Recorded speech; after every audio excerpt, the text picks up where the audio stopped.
Hello! Hello, hello.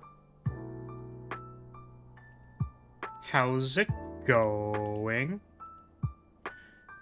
What's happening?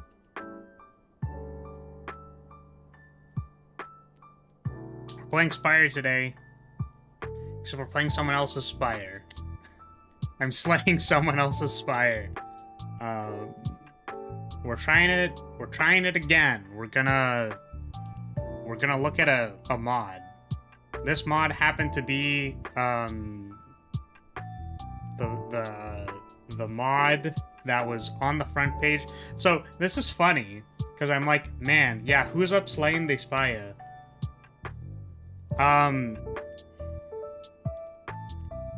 Sorry. Let me just like focus for all of 0.5 seconds.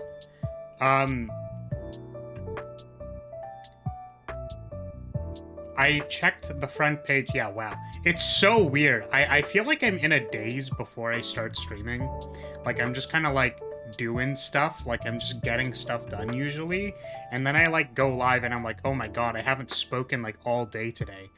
Then I get, like, really confused. I'm like, wow. I have to talk. That's insane.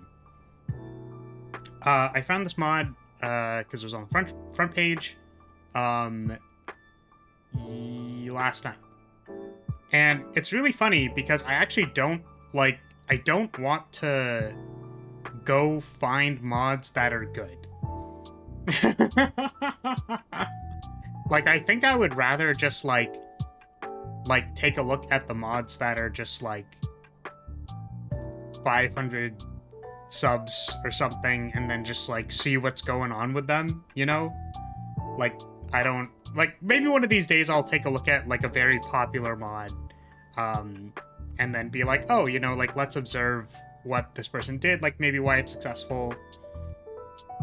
Like, I'm interested in doing that. And, by the way, if anyone had recommendations, if there's, like, any VOD watchers of this, and you're like, actually, you should play this one mod, go do it, look at it, then let me know. But I'm gonna be honest with you, I feel like immense imposter syndrome when I like doing this. Who knows? Maybe we'll get a little bit better at it, but I don't know. I'm just, because I go in raw. Like, I'm not I didn't research any of this beforehand. So I'm freaking hoping that there's gonna be something for me to talk about, you know what I mean? Because, like, I don't know, maybe there won't be. And then I'm just gonna sit here like an idiot playing a Slay the Spire mod, like, yeah, I know what's happening right now. Also, let's go. This character was my favorite anime girl for a while as a kid. But yeah, have you watched Data Live?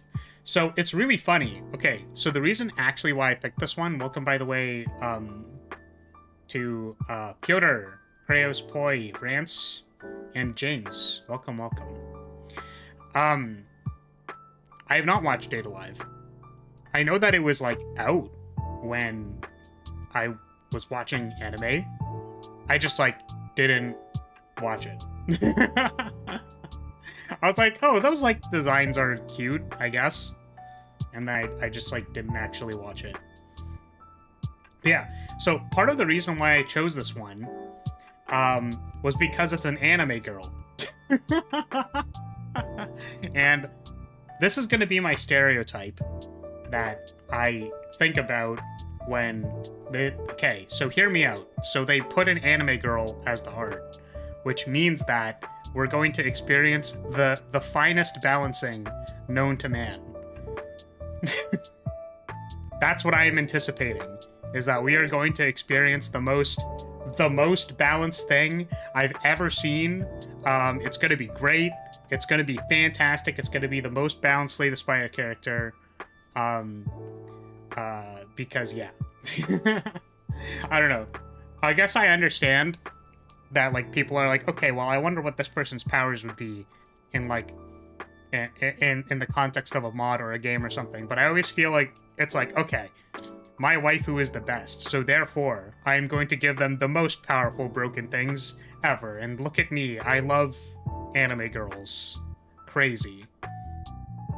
It's just like Mugen. If it's an anime girl, it's OP. Exactly! Exactly! Welcome, Cesar. More time powers anime girl. Yeah, so I forgot this, but yeah, this character I believe has time-related powers. So I can't wait for Time Walk to be like one energy or something. It's Time Walk is gonna be like 0 energy, doesn't exhaust. I don't know. I'm joking, of course. Like for all we know, this mod could actually be quite good. So it's not the greatest show, but this character was neat, and yeah, she's OP in the show. Got it. Understandable. Powers are basically more OP time powers. Time power Flower with OP guns.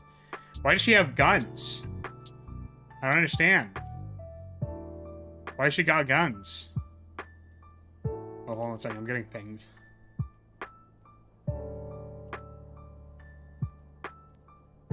Oh.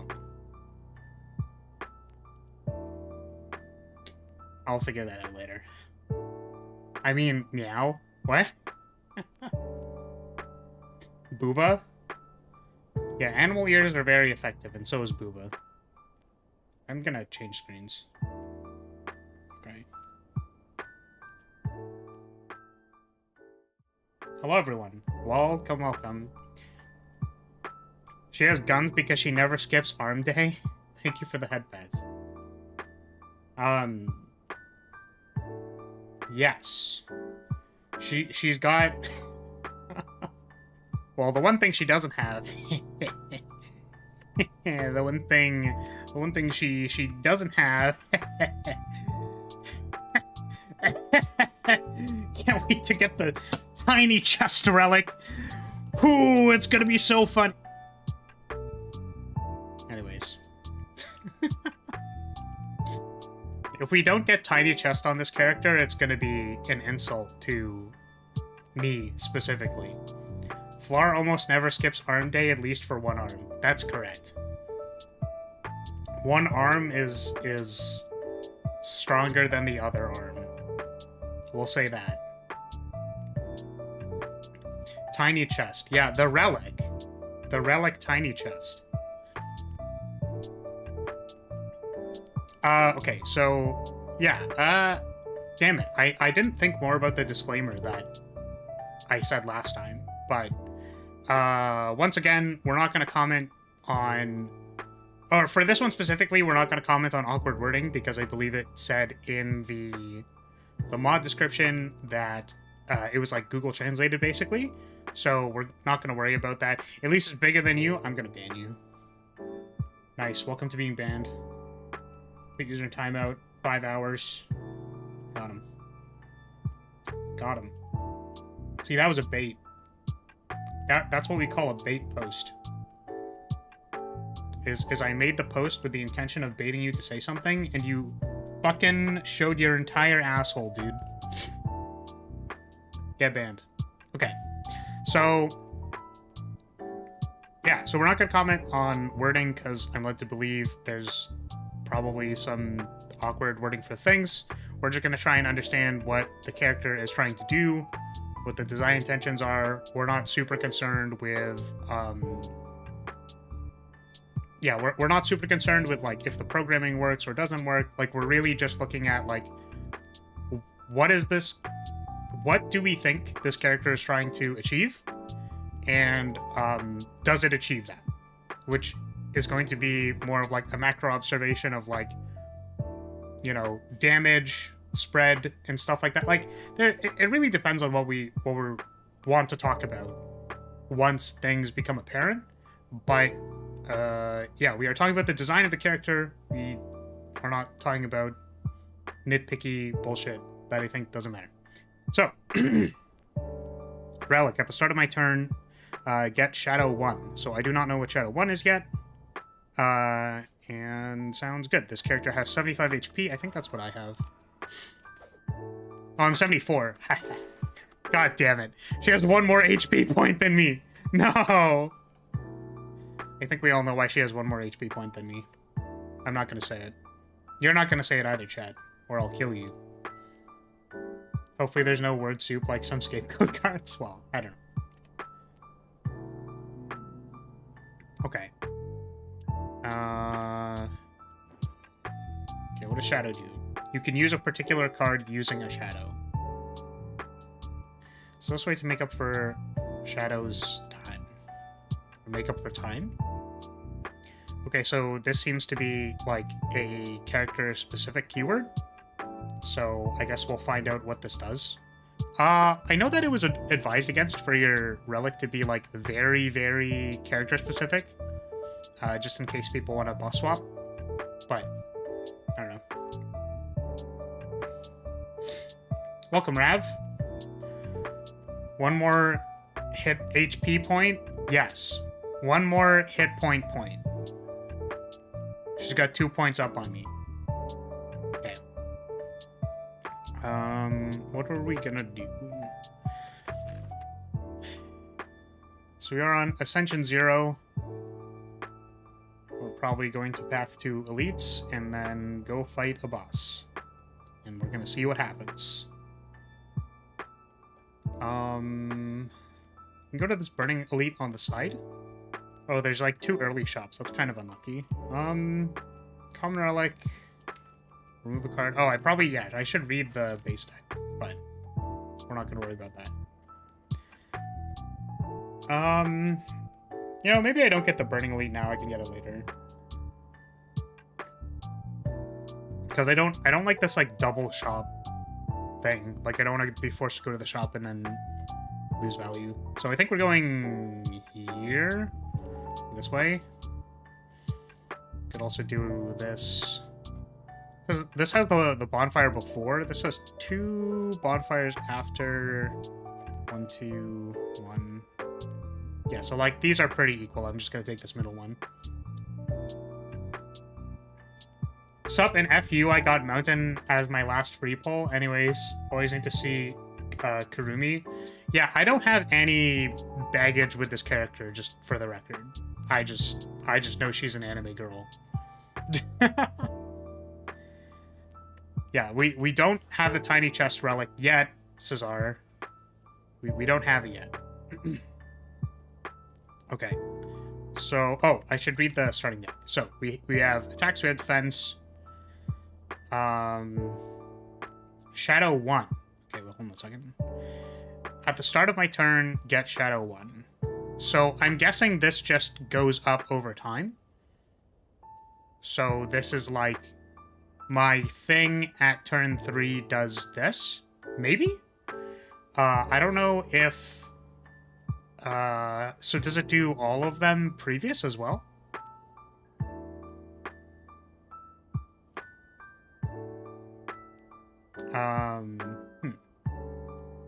You know, it's really funny. I actually... You know, we're gonna try this. We're gonna point out the tiny things that I notice, even though they don't actually matter. Because just so you're aware, like they don't... It's not a huge deal. Shadow should probably be capitalized. I think... Yeah. Yeah. Shadow should probably be capitalized. What does this do? 2 to 1? Oh, does your shadow go away? Is that how this works?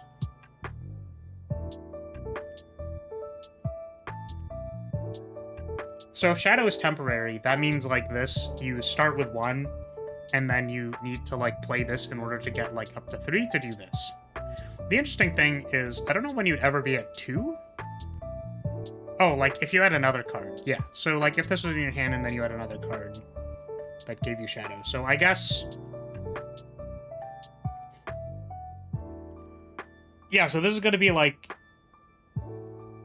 maybe pretty like payoff enabler relationship, I guess, which can have the tendency to like if we need this card for like my cards to be valuable, it might be hard to have both of those cards at the same time. I'd assume it doesn't tick down, but you spend it on cards. Yeah, so if it's like a resource pool that you give to yourself and then you like spend it. Yeah, that's actually a good way to compensate for not needing all the cards in your hand. Okay. So, yeah, this card is basically like, you know,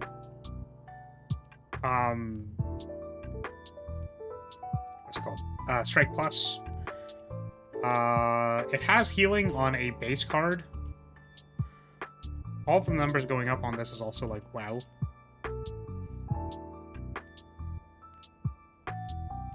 Typically, healing cards exhaust so that you don't dirtle and gain infinite HP. I know that that's actually not possible because you do take damage, so you would need to... Like, you're still limited in how much you can heal by, like, what's it called? By how much HP the enemy has, because it'll die. And it, I mean, you know, you say it's like, oh, it's Shadow 3, but it's like, well... Like, I just, like, wait 3 turns. Like, 3 turns is... Like, 3 turns could be the expected value of seeing this card a second time. So, I don't know. Low amount of healing that's somewhat restricted by Shadow. Yeah, the thing that I was going to say was that, like, you know, if you get 1 Shadow at the start of your turn, like, you know, every turn, then, like, turn 1 is I draw nothing, turn 2 is I draw Shadow Shot, and then I have 2 Shadow, and I drew Time Absorption. So it's like, I think you're going to heal every time. Or if, like, you can't play this card, then you can wait. And then, like, with every... The next turnover, you could, like, draw this, be on 3, heal. Or be on 3 to 4, heal, play this, and then you're... Yeah, so... I just wonder if, like, the healing is, like, rather accessible on this card. But... It's okay. Let's take a common relic.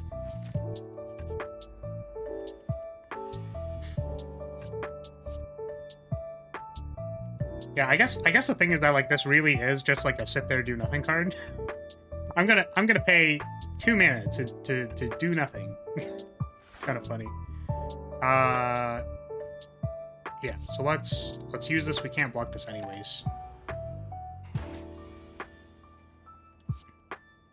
We also can't really stall versus Jawworm because it's a Jawworm. It's okay, we're gonna stall versus the other ones.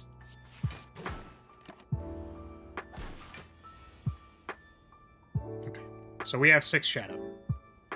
I would like to heal.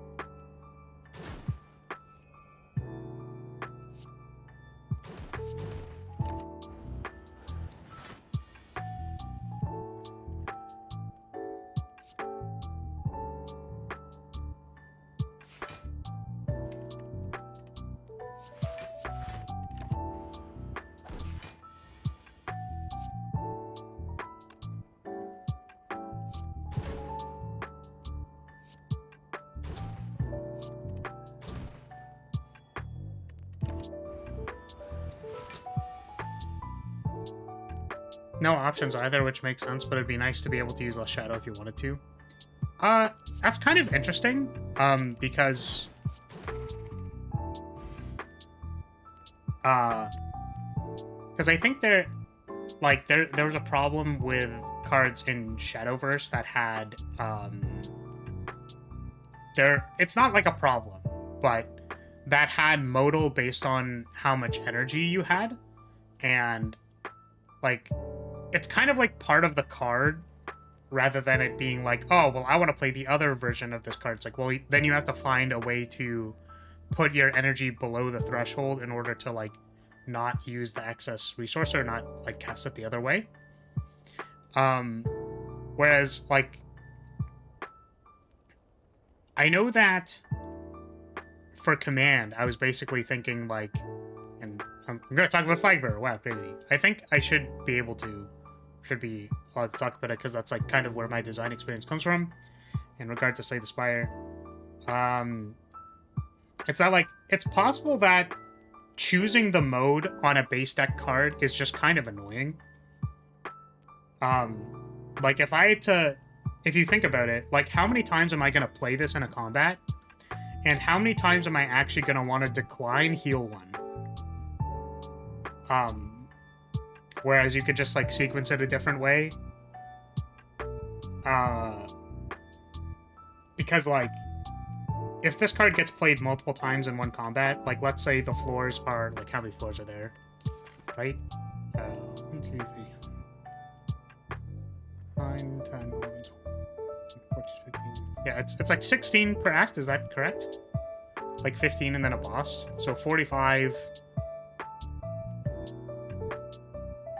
46, 47, 48, 49, 52.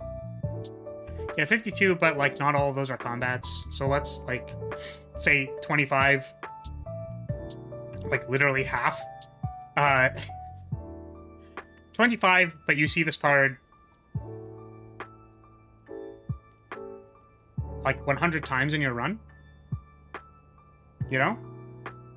Like if you said like 4 times a combat, or maybe not even 4 times a combat, but like variable, right? Because you're like fighting bosses. And then sometimes you're just in like corridor fights where it's like, okay, whatever. Like needing to choose modes on this, like a lot of times can be like annoying for someone using the card. I just like ran into a similar design decision, so I don't know. Okay, so we do have, okay, so this character has healing because they have HP manipulation. So this lose HP, deal 13. And then Shadow 1, heal 2 HP. So this is lose 3 HP. Because, again, like, you'll never not have at least one Shadow. So this is basically lose 3 HP, deal 13. Okay. Yeah, it's not even accounting for other Shadow cards. Yeah, so if other Shadow cards like this were also modal, it's just kind of like, holy shit. Okay, so lose 1 HP, deal 17. This card definitely seems above metric. This is very, very strong.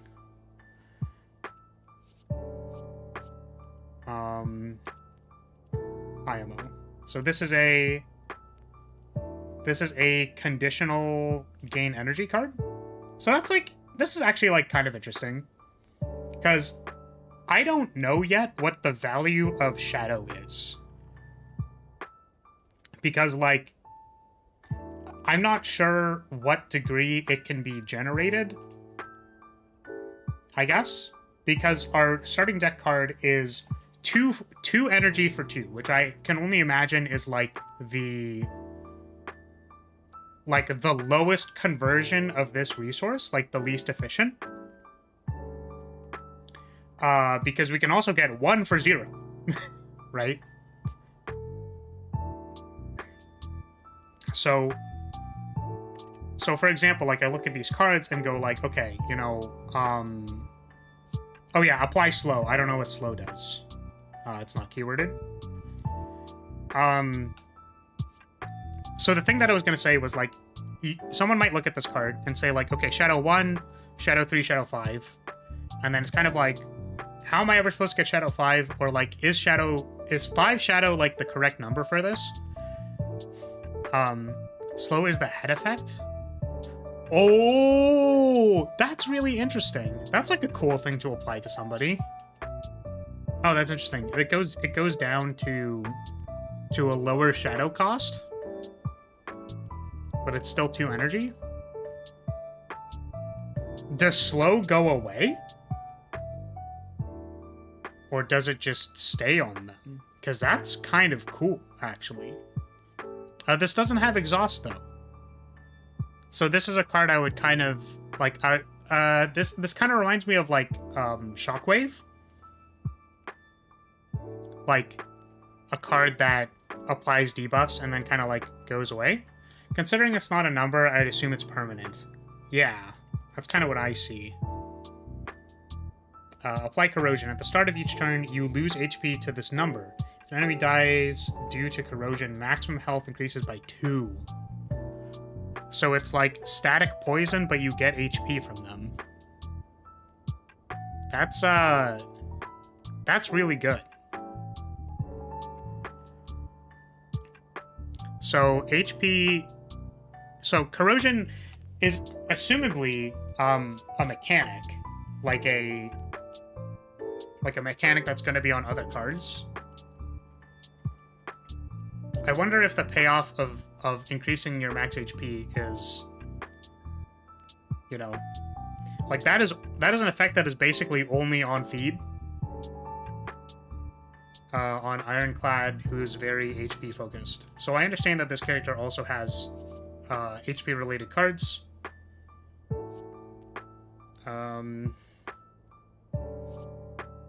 Yeah.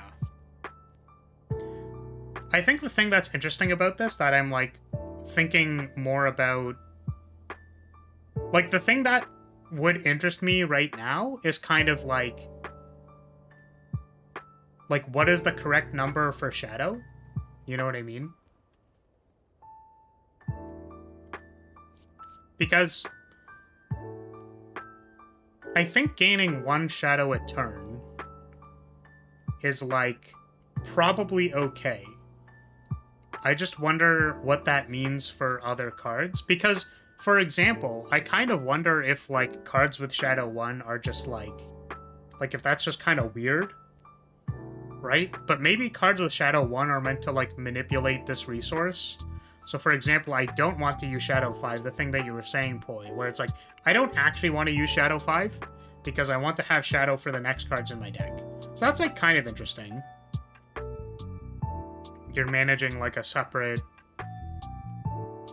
You have to manage a separate resource. I guess that's, like, pretty obvious, but... It's, like, neat. Yeah. Time Lady. Yes, this is a Time Lady.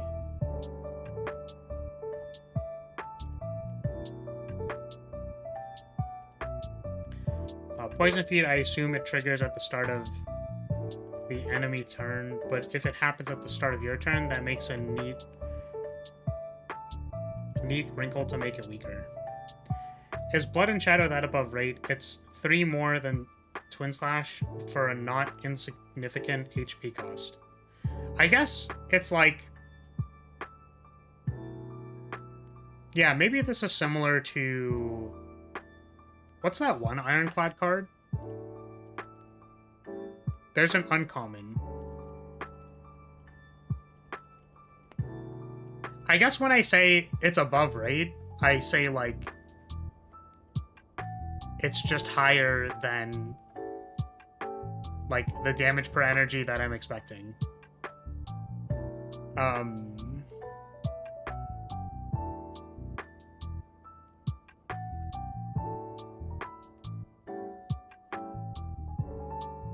Yeah, this card is comparable to, like, Hemokinesis, I guess. Which is, like... This is 3 HP and 2 less damage. I suppose that's the metric that they're using. So, like, maybe that's okay.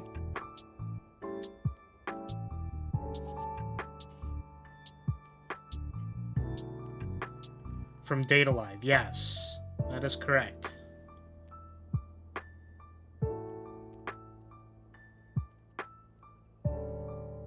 And then it upgrades to only 1 HP. Hemokinesis does not change how much HP you lose, but... Yeah, so I guess the purpose of this card would be...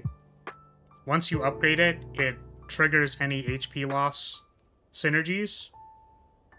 If there are any, I'm assuming there are. And does a lot of damage.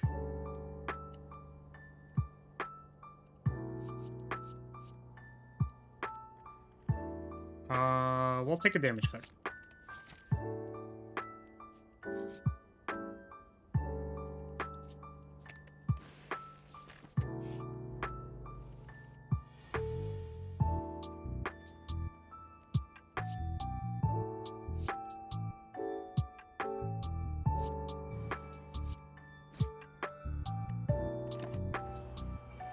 Yeah, I guess the interesting thing about actually needing to pay HP is that since our character doesn't have a relic that gives us HP back at the end, you can't, like, use the same thinking as Ironclad, where you're like, well, as long as I don't take more than, like, blah amount of HP, it's fine.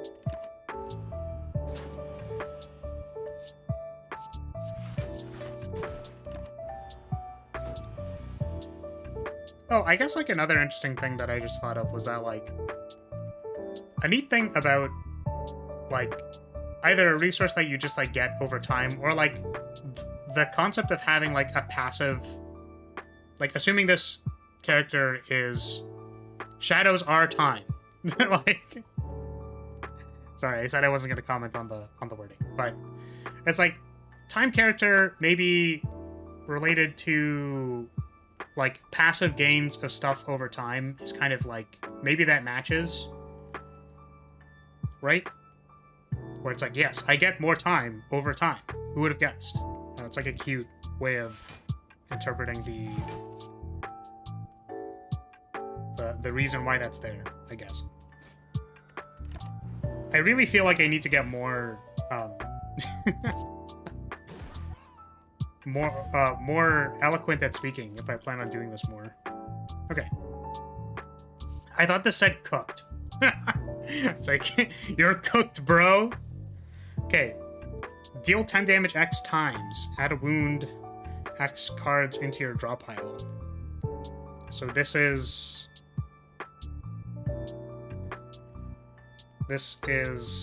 Whirlwind that puts wounds in your discard pile.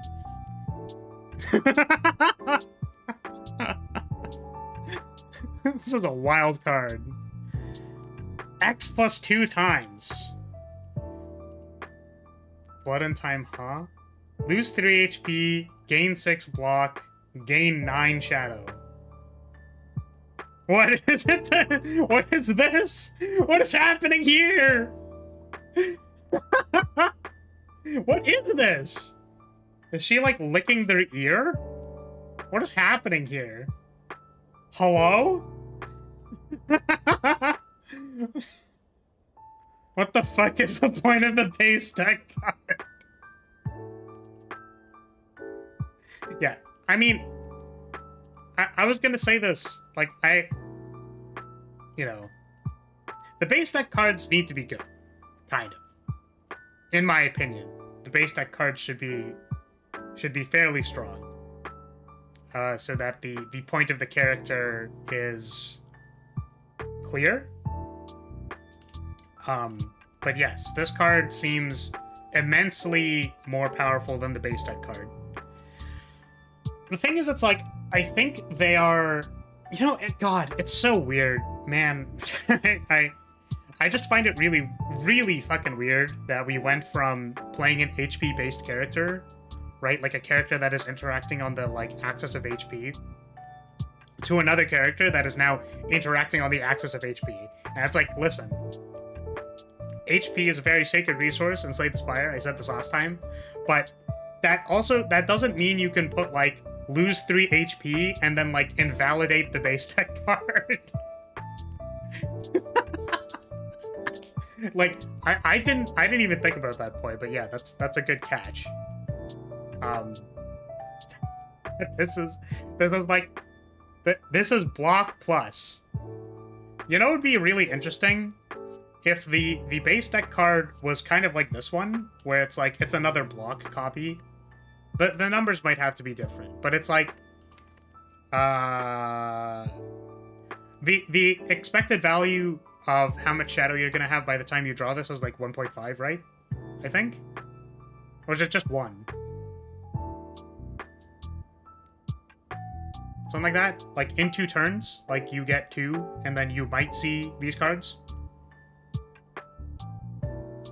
Make it vigilance, but it gives shadow or something. Yeah, I just think, like,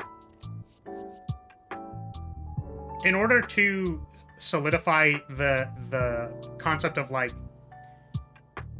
how do I say it? The base deck, one of the roles of the base deck that I think is important is that it teaches the player how to use the character. So there should be, like, some kind of, like, full understanding of what the character should be doing from the base deck cards, which I think this is trying to do. However, I think maybe what I didn't understand before we like, before we started and, like, actually seeing cards is how much HP interaction there would be, like how much we are going to be paying and gaining HP.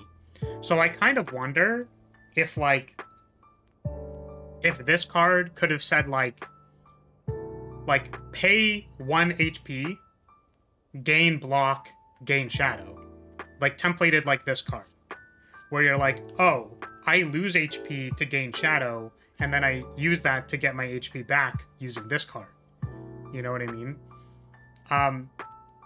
Now, the problem becomes if this says heal 2, that is significantly better than heal 1.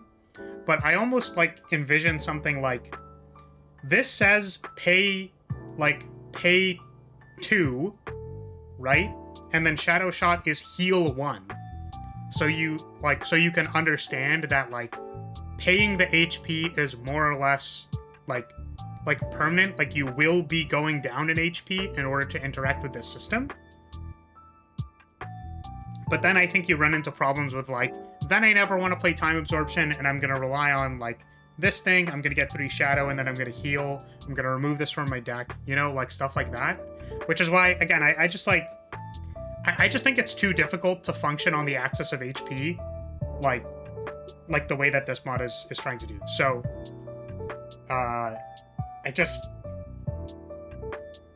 it's so interesting to me, because, like, yeah, like, you can't just, like, put HP costs on cards and be like, hey, look, this does everything. Like, that's just, you know. Shadow Shot is kind of like Kurumi's version of Burning Blood. Yes. The problem is that this is repeatable. I would almost want this to have exhaust on it. Or something like that. So that, like, you can't, like, the problem with putting heal on a card that does not exhaust is people will dirtle. Like, I want to upgrade this card and dirtle. Like, that is what I'm going to do. And I know it says heal 2, and then you'd say, like, well, it's not worth it to dirtle because you only heal 2. And it's like, I don't know if the optimization of this character should be, like dirtle as much as possible to heal the most off of this card. Like, yeah. I think this healing in roguelikes is just like... people will do it. People will try to use this card in order to get back to full HP. Huge question mark on that. But good catch that this is completely... This almost feels like it completely invalidates the base deck card. Okay, I don't know who this Kurumi Tokisaki is, but she looks cute, and I see her a lot for some reason. I think people like this character, is my understanding. Which is unsurprising, because she is a yandere with twin tails, and apparently she's, like, pretty broken. I get that, but most encounters scale too much for that. Unfortunately, there are still encounters that you can dirtle and heal against. Yeah, I think the Slay the Spire devs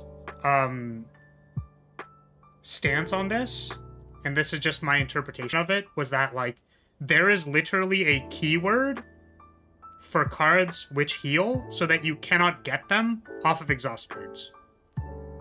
Or, like, cards which exhaust and then give you more cards. Or, like, cards which produce other cards. Like, you just can't get cards that are tagged with heal. Because players will stall and try to heal with them. Yeah.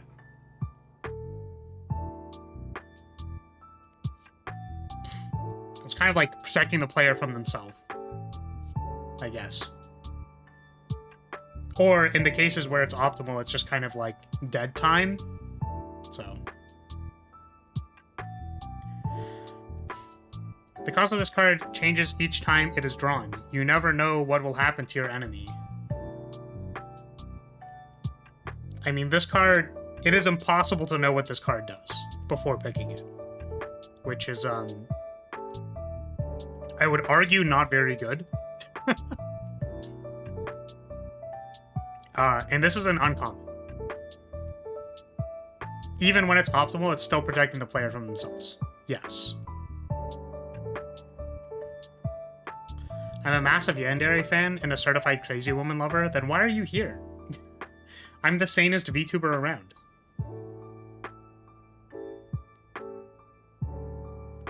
Yeah, this card is like way too random, I think, to understand what it's like.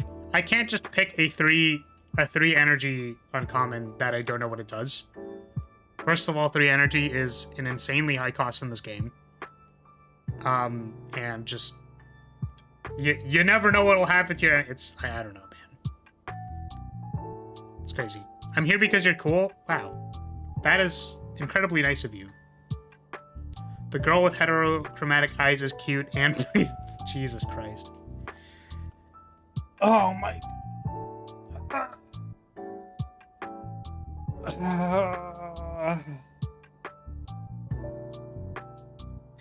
Welcome, Rue. Sorry. I was too busy experiencing bodily pain. It's only going to be 3 energies 1/4 of the time. How do you know it won't go to 4 or 5? Or 6 even. There are cards which cost 5 energy. We are not picking this card. But, again, I just, like... I feel like you should know what this card does before picking it. It's hard to fully understand. You know? Like, there's no inkling of what this is going to do. Yeah. I guess, like, it's an attack. So who knows? Okay, well, I don't know how to feel about Wound Whirlwind. What is the upgrade even? It puts it to 2.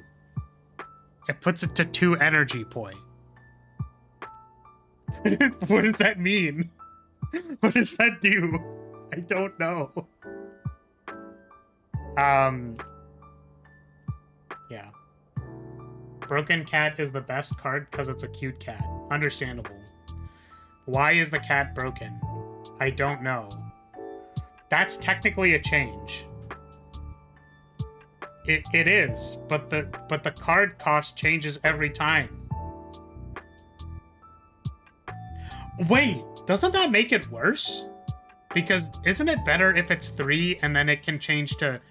If what it means is that it can change to every cost that it isn't, then wouldn't that mean you never upgrade it? Right? Because it'd be like 3 can change to 210, but 2 can change to 310. So you make the card worse by upgrading. That's so funny. Welcome, Matt Tux, by the way. Power creep at its finest. I'm not sure what that was in relation to. So in relation to Broken Cat? I'm assuming it can change to be the same Snecko Eye rules. This is possible.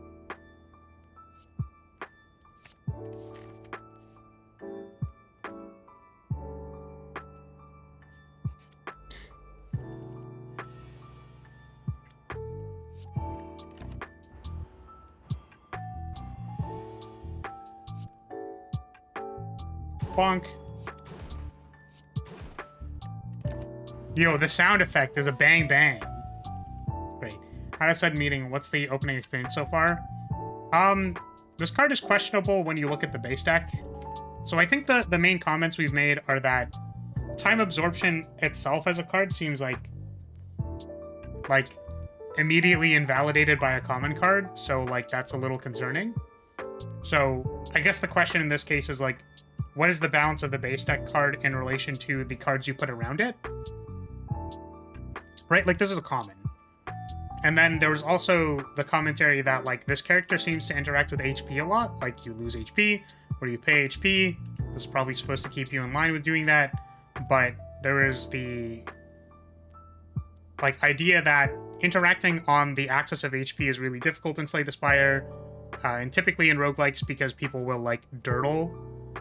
Like, it's a very common design pattern to limit healing, like, in its entirety, in roguelikes, because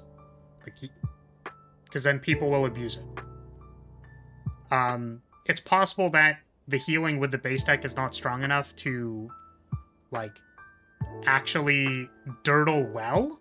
Like, it's possible that healing 2 is not actually, like, good enough to be worth stalling, but, like, that immediately concerns me a little bit. Yeah, so just in general, like, interacting on the axis of HP in Slay the Spire is pretty difficult, and I'm not confident that this is good. And then this is, like, very out of whack with this card, despite the fact that this says, like, lose 3 HP. It's also, like, gain a bazillion shadow, so yeah.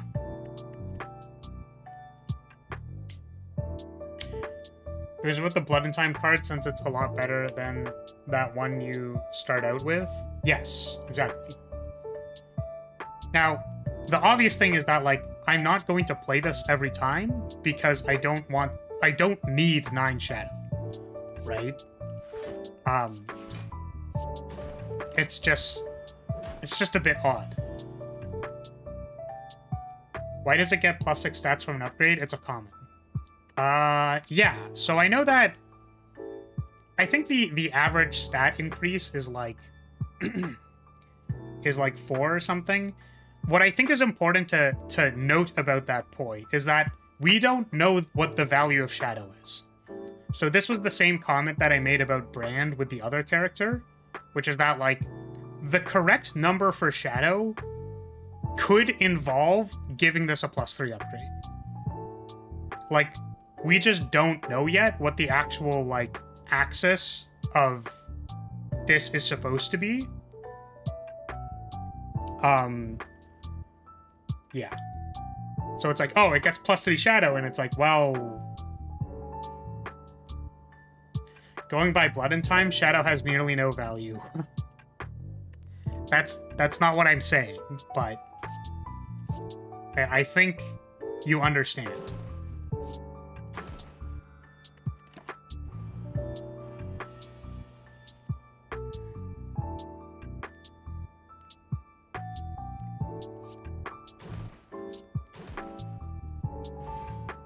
Have you seen how the flagbearer? Have you seen the flagbearer from Darkest Dungeon does it? No, I'm not familiar.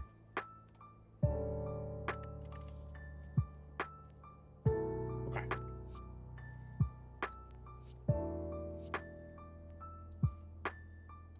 So yeah,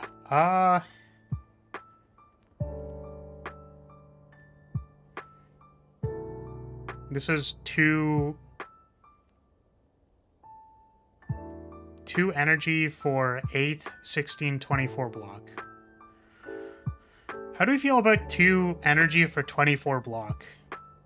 Because, like I was saying, it feels like shadow is very easy to get.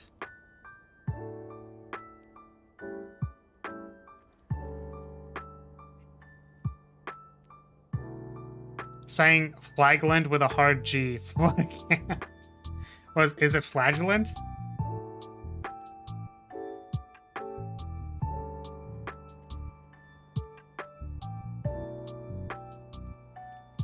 I enjoy when you pick up another modded character. It's nice to see what other people create.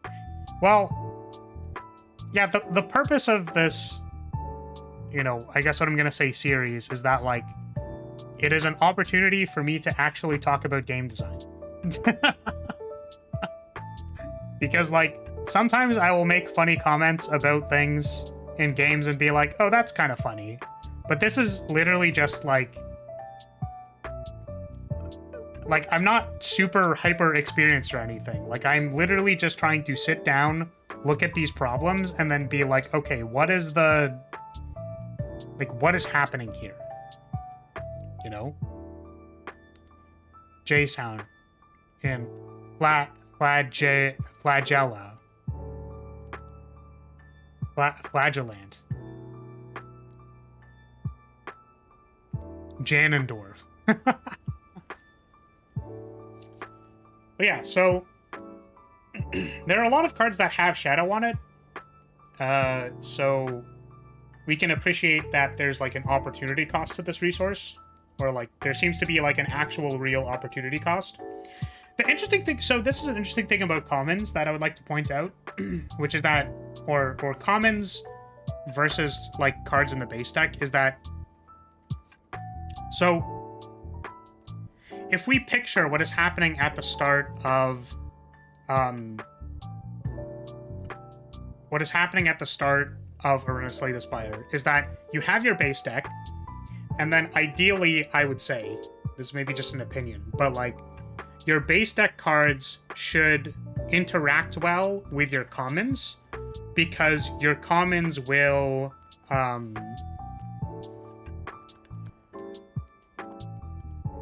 know how to say words. I don't know why it's so difficult for me to think right now, but your commons will be the first things that your players get. Probably, because they're more likely to see them. So how do your commons interact with your base deck cards?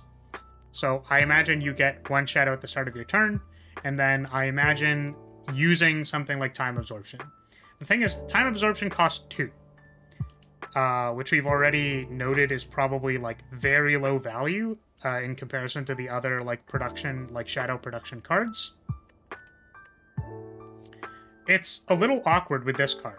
So let's say even, for example, that like 24 is not the correct number of block that should be for 2 energy. Because like, honestly, that's a little high on a common. That's 12 block per energy. Defends are 5 block per energy. And then typically, like, what common blocks are like, backflip has like 5 block and then draw 2. And then I guess something like leap is 9 block per energy, and then upgraded it's 12. So like this interacts with the resource from the character like fair, but it's also like unupgraded, like very, very, oh, I took it, whoops. Unupgraded, very, very high block per thing.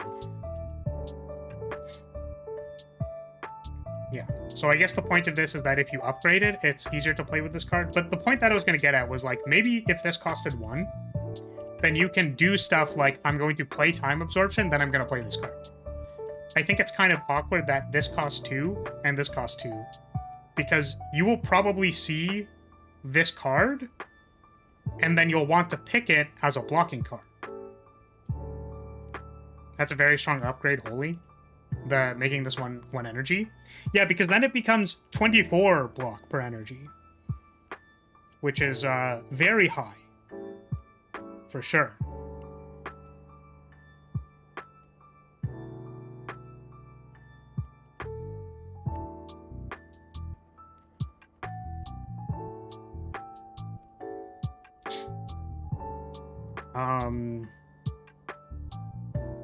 Yeah. So this card's kind of weird.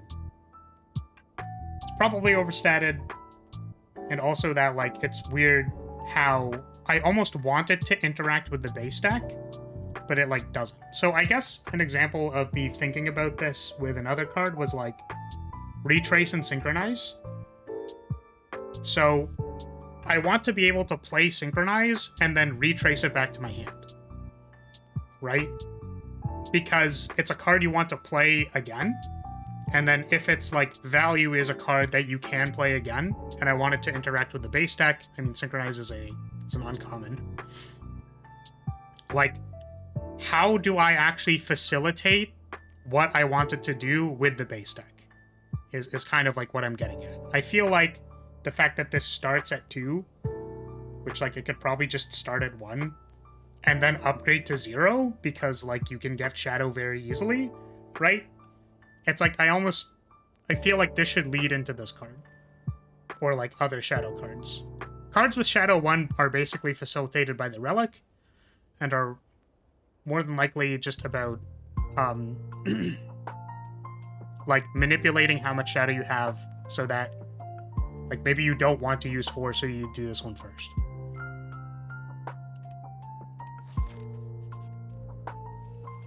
Okay.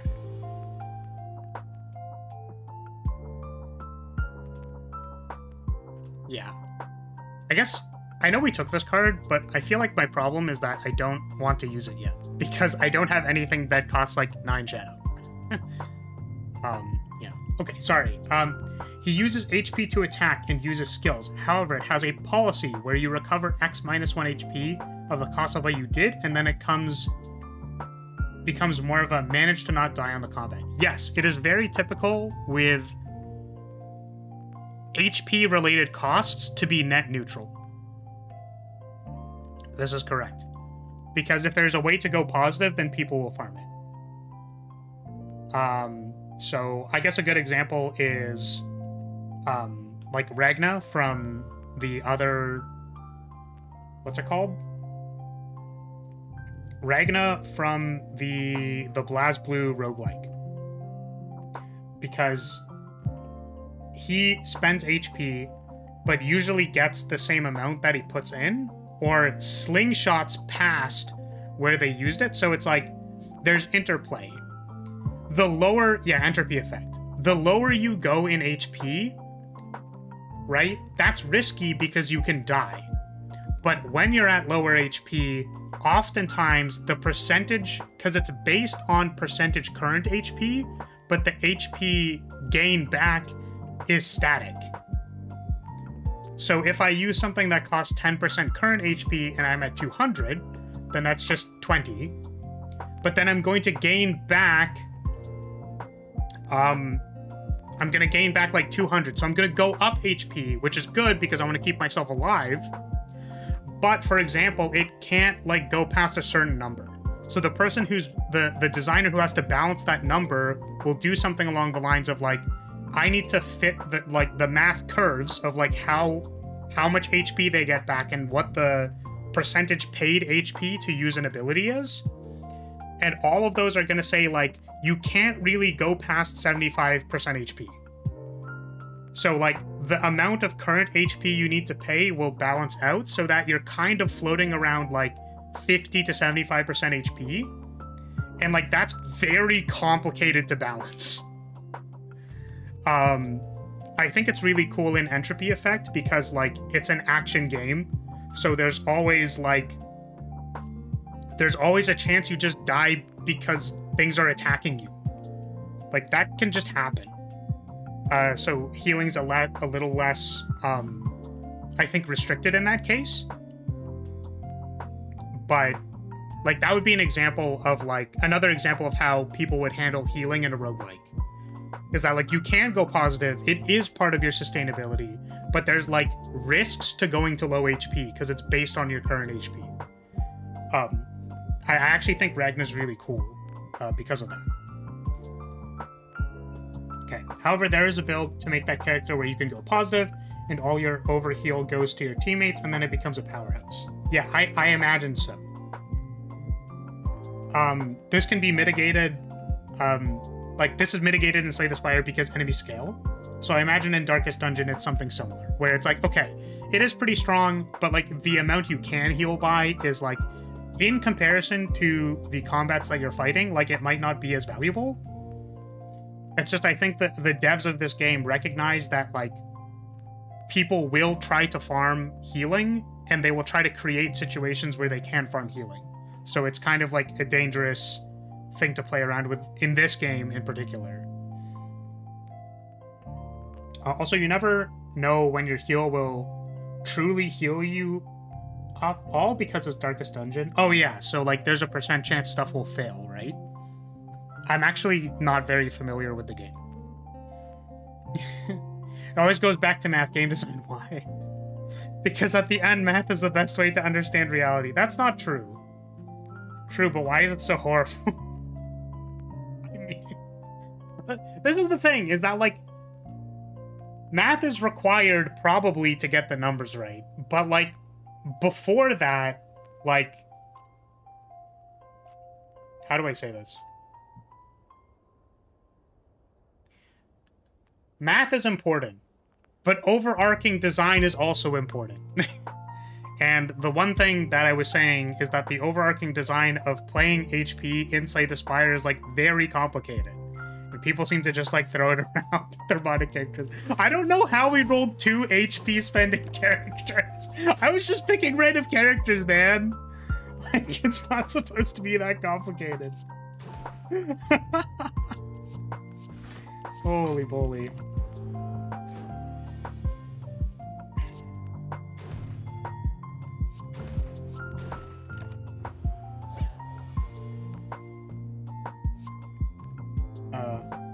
Art and maths meet in game design.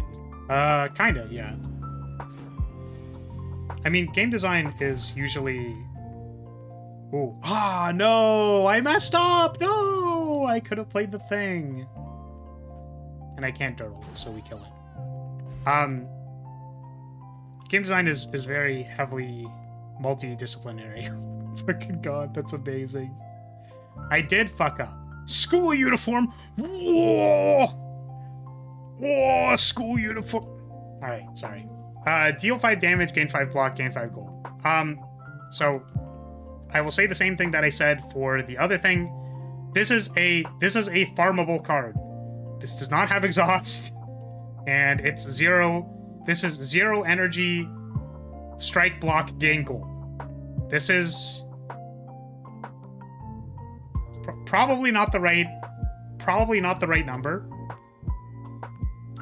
But also, the fact that this is farmable is not, like, that is, yeah. Zero mana Iron Wave with upside. This is not it. Farm card 5 gold, I'm rich. Well, if you think about it, like, how much gold do you get, like, from a combat, right? So, like, this is like... How many turns was that combat? Like 4? I don't know. Gain 3 cat! Cat!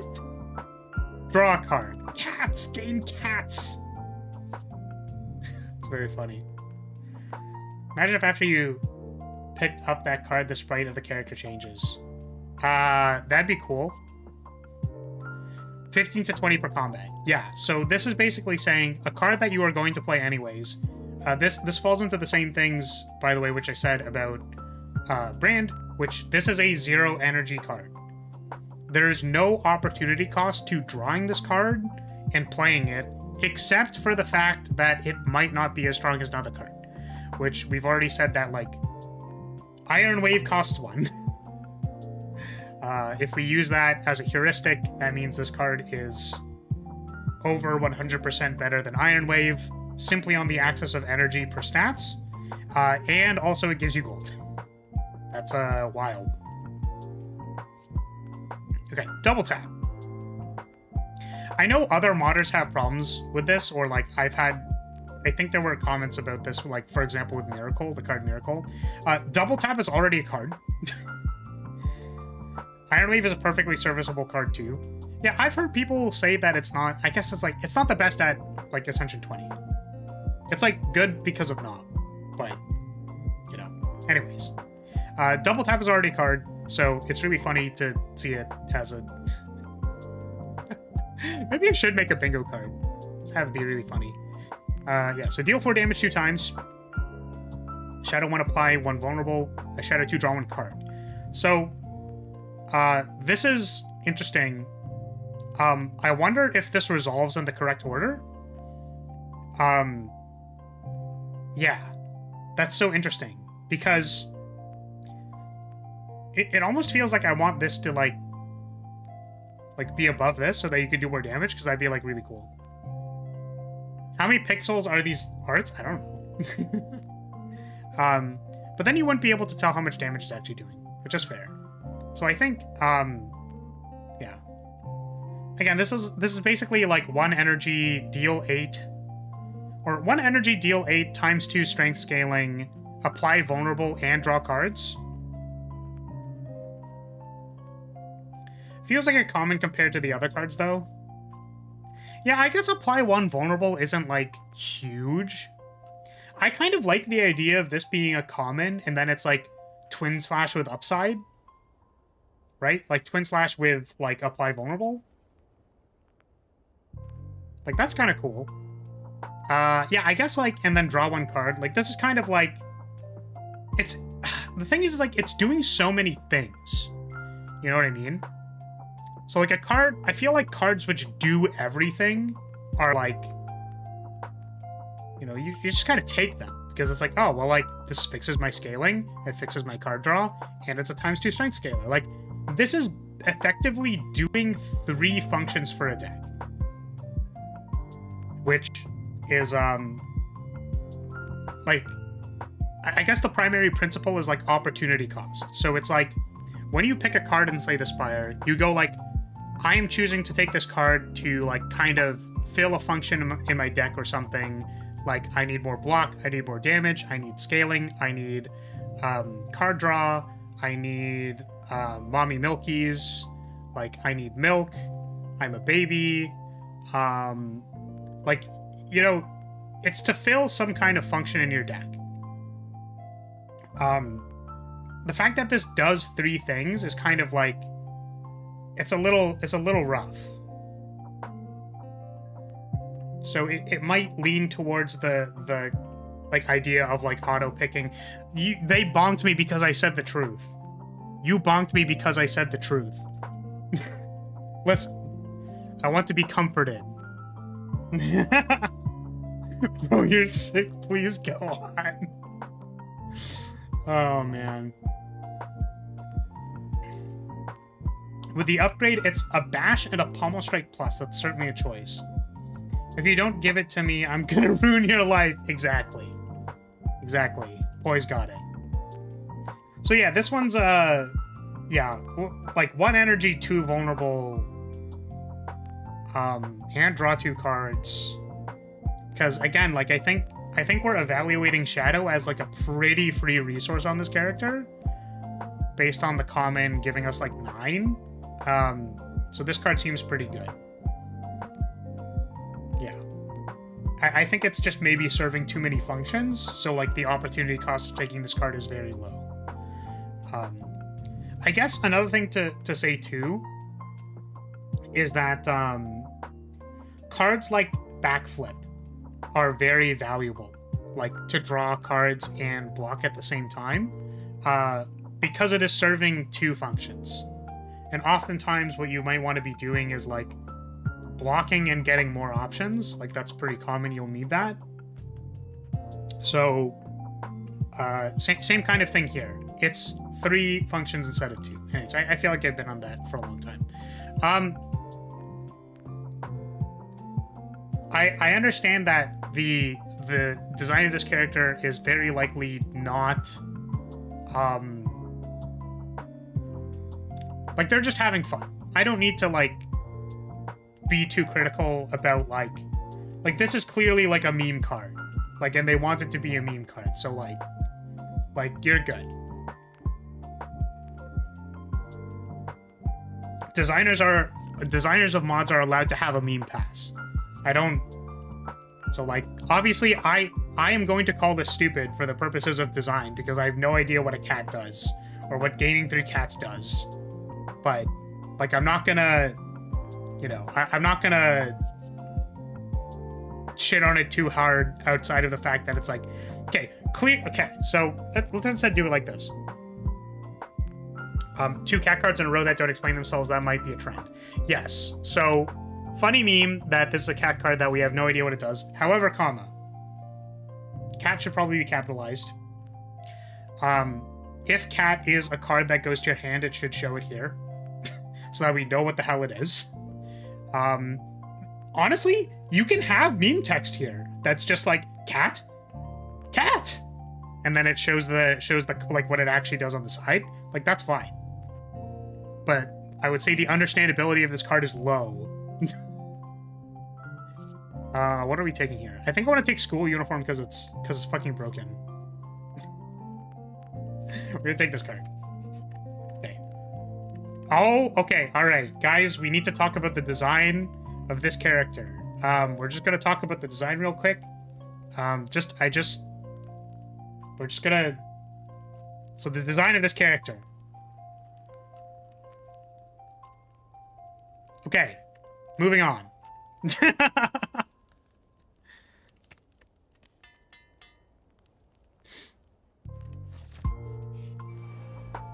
We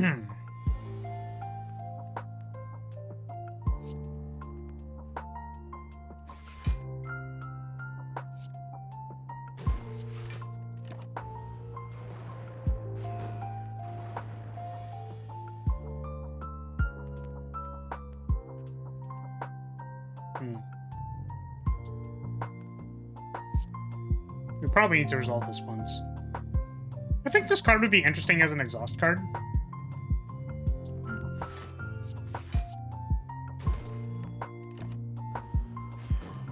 Let's talk about design. Moving on. Exactly. We also need to upgrade this card so that we're not losing a whole bunch of HP. Yeah, like currently we are -3, -6 on reshuffle and +2, so we're -4.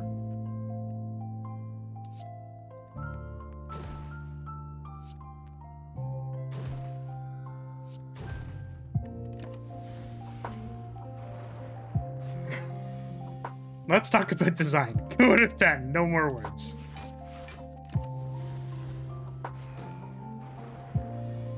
I rate this anime girl out of 10.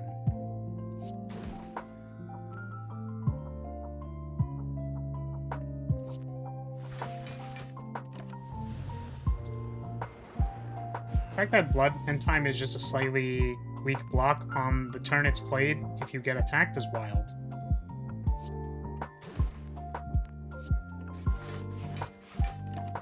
It is pretty wild, I would say.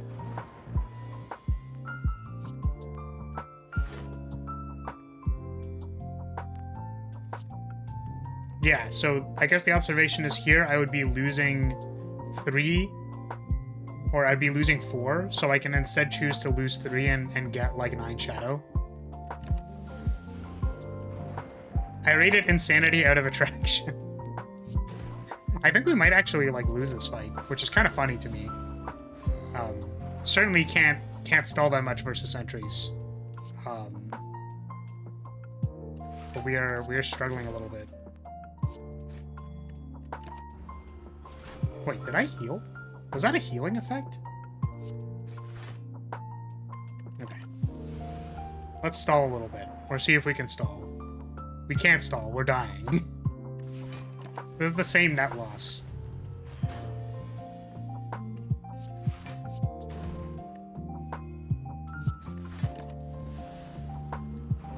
You played the HP drain and heal card, so yes. Oh, right, because it has the heal text on it, I forgot.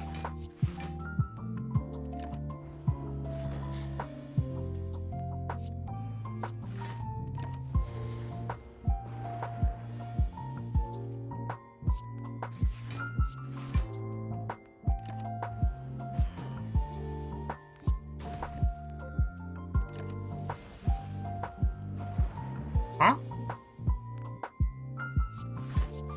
Wait, why was he timed out for that? What? Huh? My bad, hold on.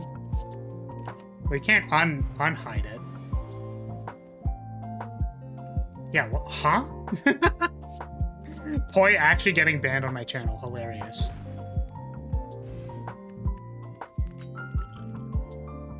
Okay, time attack. So interestingly, this card functions similarly to how Time Sickness used to function. We are not going to take this card, but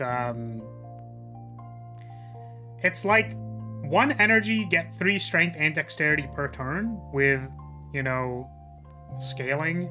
Yeah, don't put your dick in crazy. We're gonna go ahead and say that. I didn't even notice since my messages stay for me. Oh, that's funny. Oh, well, yeah, because, like, it doesn't... Right? Because it just, like, wouldn't point it out to you if... Right? Like, that makes a lot of sense. Because, like, you would... It's like, you're gonna keep typing because, like, you think... And then you think you're just getting dono-walled, but actually you're hidden? That's interesting. Interesting way to handle that. This is very strong. I understand that you, like, lose progressively more HP, but this is, like, what the Huh?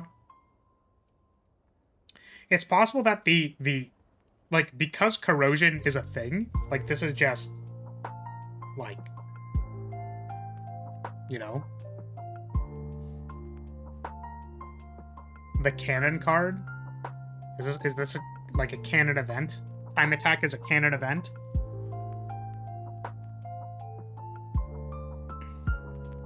Like, this is kind of saying go fast with the character. People are probably gonna go slow. Don't know why your subscriber into submission for communication. A very OnlyFans girl move. Okay. Wait, what? Wait, what? Pause. Pause. Everybody pause. You can get time absorption from card rewards. Welcome, Cavalier. Oh, pause! Pause. You can get a base deck card and card rewards. It just realizes. So, this is probably just a programming mistake, but also, like, that's fucking hilarious. Oh, man. That's really funny to me. I think we take double tap. I like the name. It's also time attack, like, the fight has a time limit and becomes time attack. Yeah. I also think that's funny. We love it when they forget to make base deck cards base deck only. Yeah. Yeah, this card's really weird. Yeah. I don't know. I don't know what to say about this card. It's very odd. Because you're gonna take like 2, 4, 6, 8 damage. Giving yourself corrosion is very difficult. Hopefully they remember to make Shadow Shot base deck only. At least you haven't seen any strikes and card rewards yet. Yeah, we're again. It's funny to point it out, but like we're not the most concerned with that.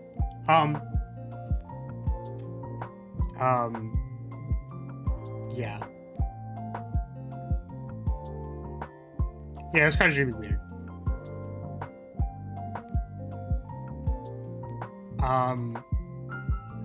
Because Poi, do you remember the card that I made that was the rare that gave you a time walk every turn, but then you had time sickness and it scaled? This is like old time sickness. God, it's so wow. I'm actually having like such a flashback because like this is very like old thing. Like this is a lot of old ideas I had about like my time manipulation character and like paying HP and stuff. Yeah, it sucked because it cost 4 mana and also ate 2 mana per turn. Yes.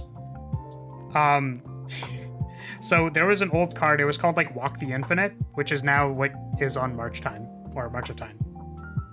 But Walk the Infinite gave you a time walk every turn, but you basically had corrosion. It was like corrosion, and it started at 6, I think. Which canonically for my lore is like, you know, very dramatic and hits like an important place in my heart. And I appreciate it a lot, but the card was so bad. Yeah.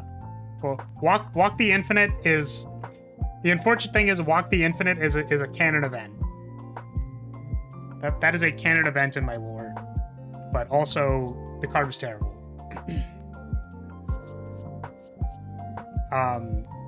Okay. So, I think we're taking this card... This is bizarre.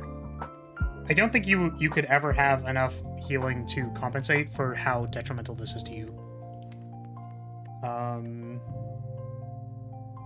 Yeah, okay.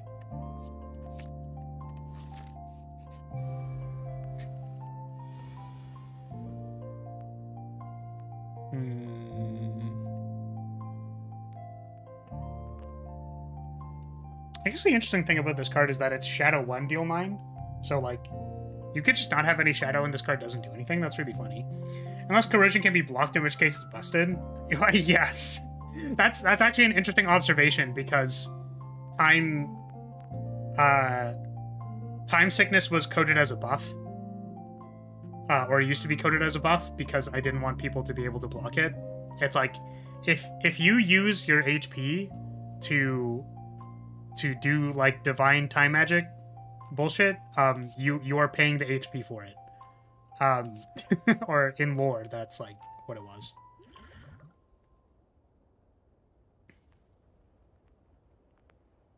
Oh, blocking the damage. Oh, yeah. Yeah, no. If you can just block the damage, that's very silly.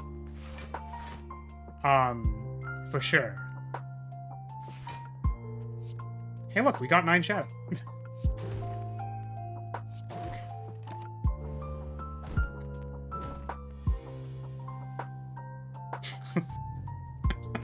I really want to know what the meme of this card is. You know what I mean? Like, I want to know. I want them to tell me. I want them to tell me about it.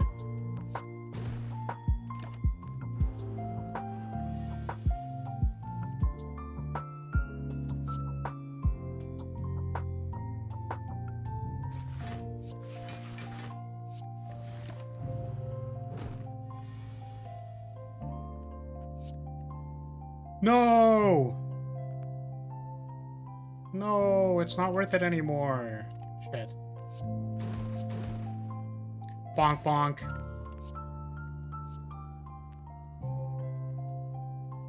Huh? I'm guessing this is the yandere part. Exhaust up to 9 cards in your hand. Gain 5 shadow. Lose HP equal to... What? Lose HP equal to the current 4? Why?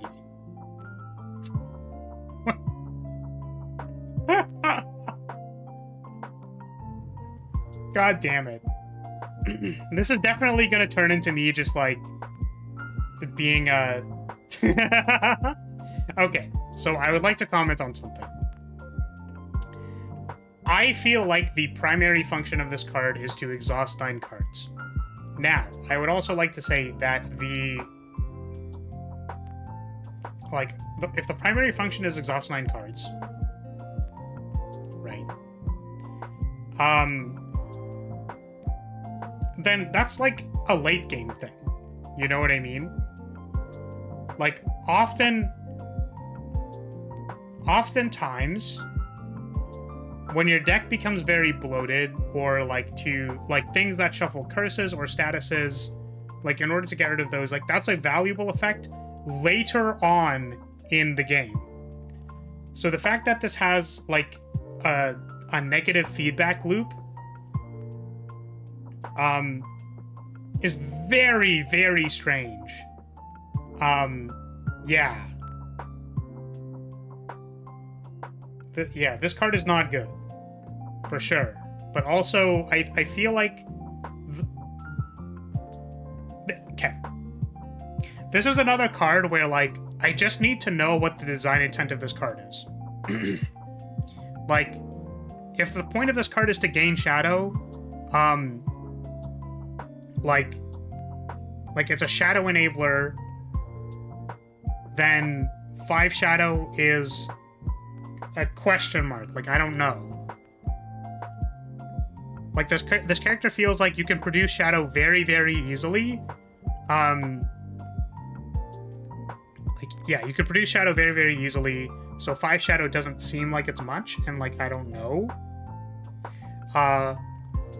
Or is it, like, to exhaust things? And in which case, like, what is the function of exhaust for this character? Right? Like, it's another card where it's, like, the functionality of exhausting a card, that's very clear for why you should be doing that on Ironclad. I don't understand what it is doing on this card. My chat is way more brutal than how I feel like I want to be approaching this. So this is a card which I feel like can be fixed as long as we understand what the design intent is. So if this is a shadow enabler, like if this said like exhaust 1 card, exhaust, gain 5 shadow. Like the concept is like I take the 1 card in my hand and I turn it into like time energy. Like, you know what I mean? Like that, I could see that. And then like this card is like, if the other card didn't give you 9 shadow, like let's say for example the other card was fixed, it maybe gives you like 1 or 2 shadow, because that seems to be the axis that a lot of the cards are functioning on. Like you don't need like 70 shadow, it's like 1, 2, 3, 1, 2, 3, 1, 3, 5, which upgrades to 1, 2, 3, right?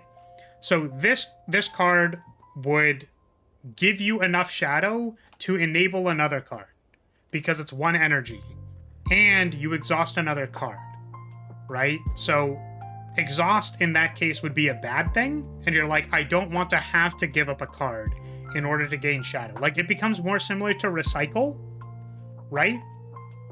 Recycle doesn't exhaust itself, right? So, like, you know, maybe there's, you know, maybe it doesn't exhaust. Like, there's a lot you can do with this card, is what I'm trying to say. It's just like, what does it actually do? Yeah, recycle's exhaust is a good thing, for sure. But not necessarily. Like, it can sometimes be a good thing. Or, like, at the highest levels of play, so, Cavalier, you need to think, like, not Ascension 20 super high pro play for a second. The exhaust it's both. It's like a blessing and a curse, right? So if you can't produce, like, a whole bunch of cards in your hand, like, it's difficult to pay for discard. On, like, Silent, for example. Where you're like, if you play this incorrectly, this card could be bad. Obviously, this shouldn't say lose HP equal to the current floor. That's some... What is that? Blessing is like a curse. Fuck you, boy. Okay. Funny that not only is this like the Hunter card in that it plays with HP, it also has a card that cares about floor number. I think there are other cards which care about floor number, which is bizarre. Again, so this is an example of a feedback loop, right? If you have a positive feedback loop, the more you gain, well, it just depends on the framing, but, like, generally a positive feedback loop is something that feeds into itself and becomes more. A negative feedback loop is something that feeds into itself but becomes less. So,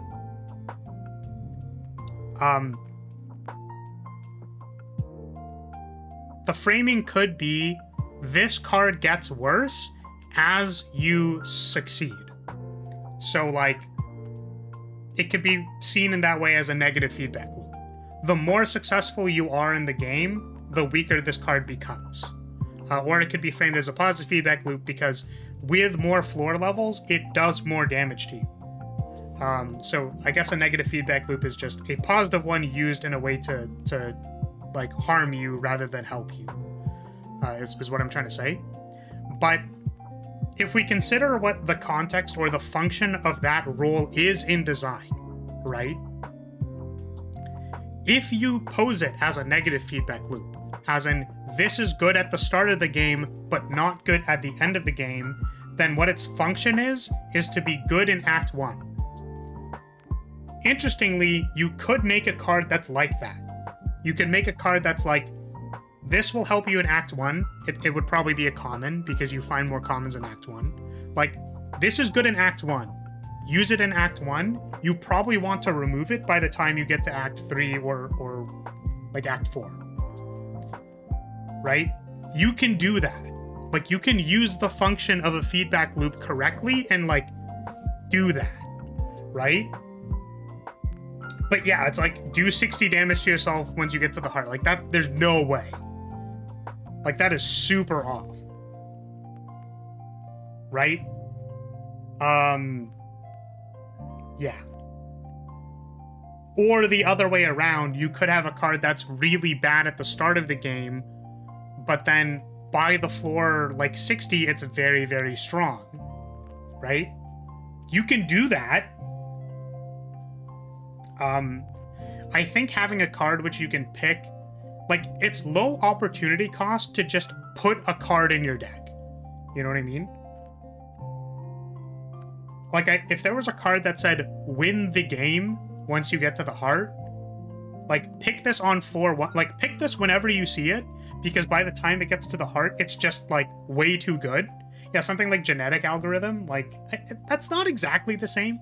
You have to play genetic algorithm, right?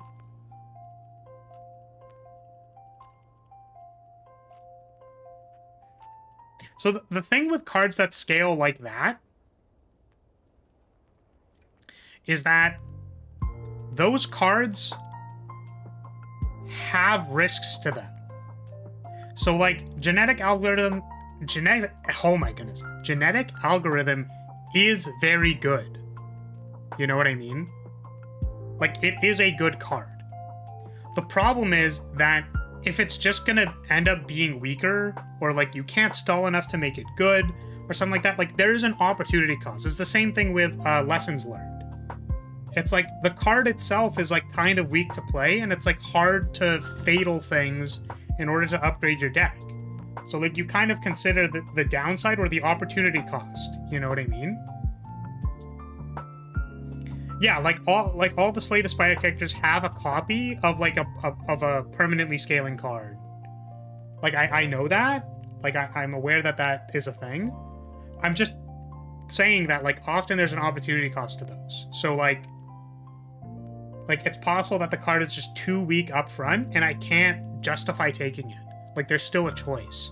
And then there's also still going to be a choice during the combat. So it's like if genetic algorithm only blocks for like 5 currently, well that's like it becomes a defend at that point. Let's say like genetic algorithm blocks for 3, and then you're like, I can't play something that blocks for 3 right now because like I'm going to die, right? So yeah.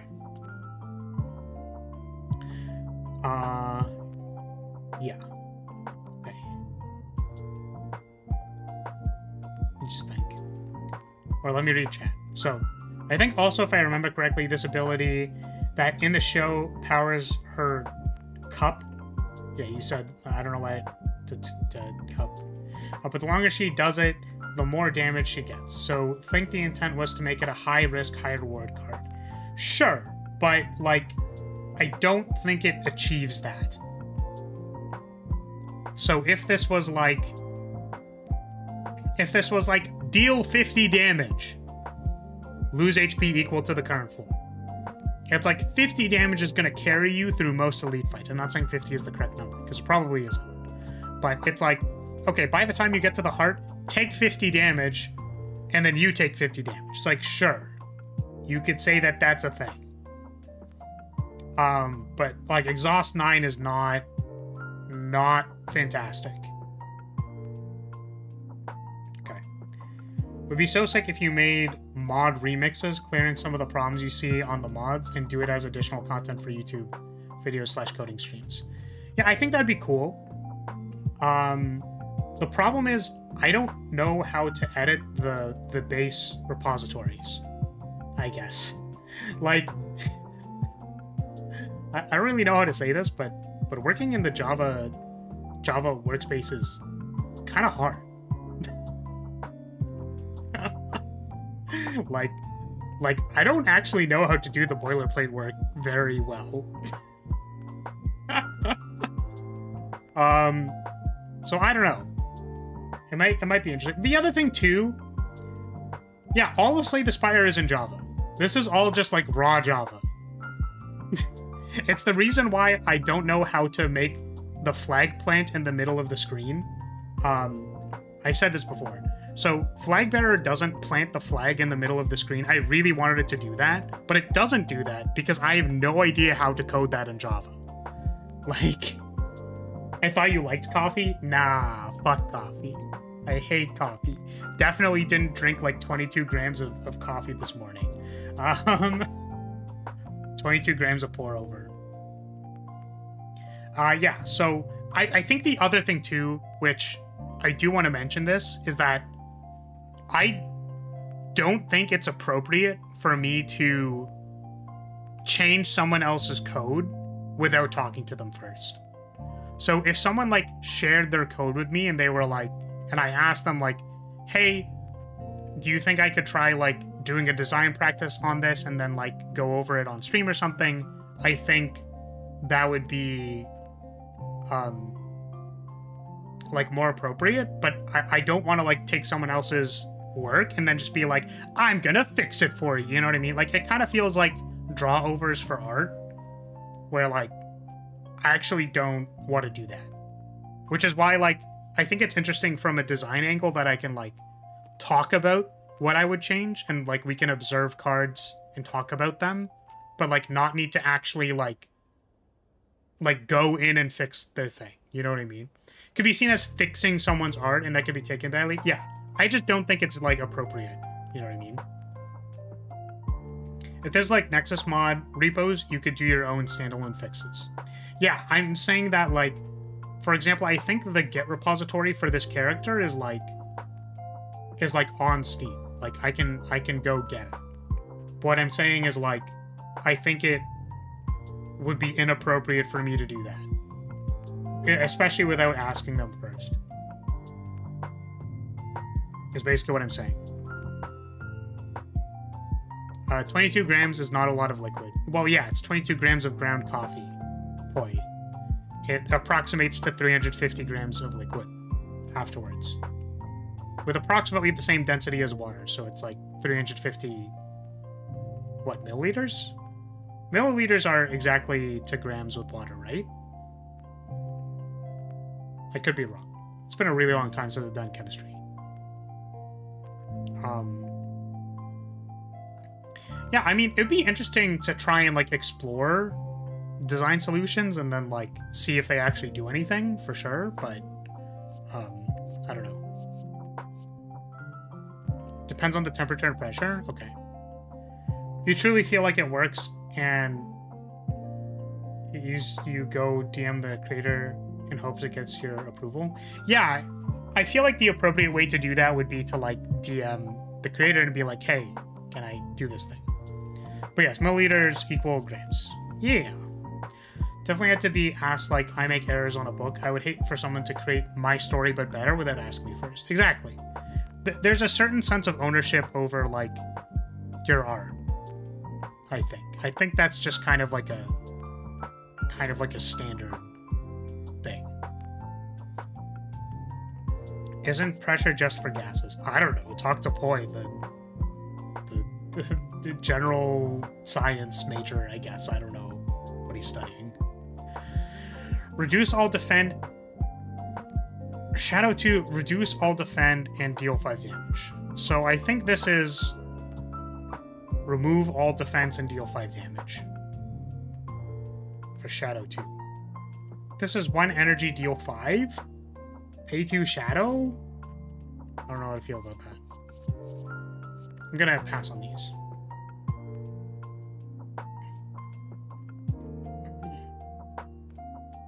Said milliliter, Canadian detected glowing eyes.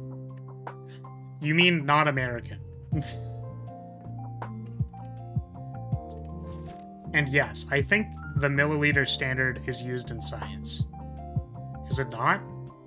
Am I like mistaken? Because milliliter equals grams for water. I thought that was like the point. There's pressure on the surface of the water, it'll compress. Interesting. Man, I'm so glad that we're like an hour and 40 minutes into this and we haven't even cleared Act 1. That's fucking poggers.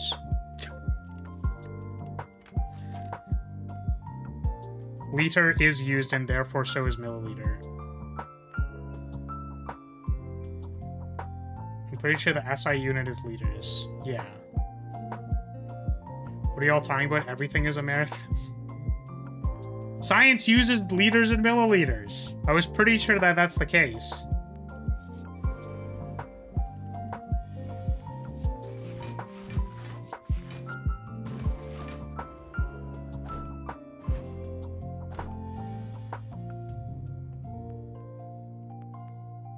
And engineering outside of the US. But is it outside of the US? Isn't it also just for science? Just in general for science? No? Like, I don't know.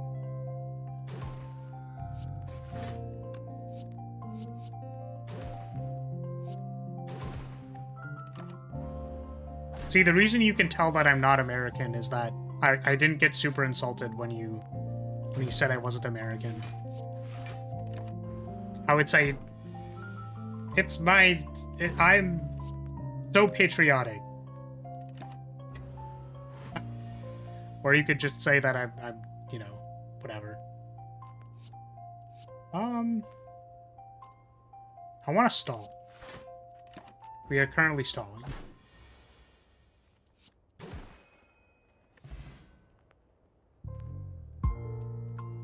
Okay. Science fun fact, weight is in newtons. In the US, it's dependent on what the individual feels like using. It sucks. Oh, interesting. Only recently, I think, on the 80, like, scientific papers use the imperial system.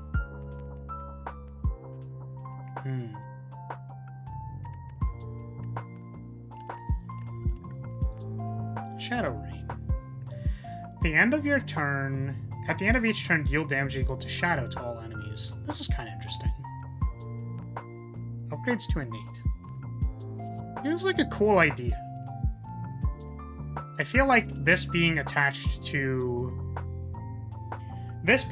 shadow, so it's like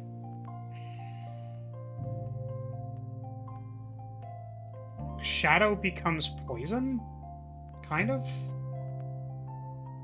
It's like, again, the amount of shadow that you gain, I feel like needs to be referenced against this card, which I'm not entirely sure. Yeah, it makes the already good shadow generating cards crazy good. I agree. Sounds very unpatriotic right now. I need you to start talking about guns and play country music this instant. Country roads, take me home to the place that I belong. West Virginia, Mountain Mama. Country roads, or take me home. Country roads. There, was that? Oh, sorry, guns. My guns. Also, I'm taking my guns with me. Is that patriotic enough? Did I do it? 3. Deal 12 damage 3 times.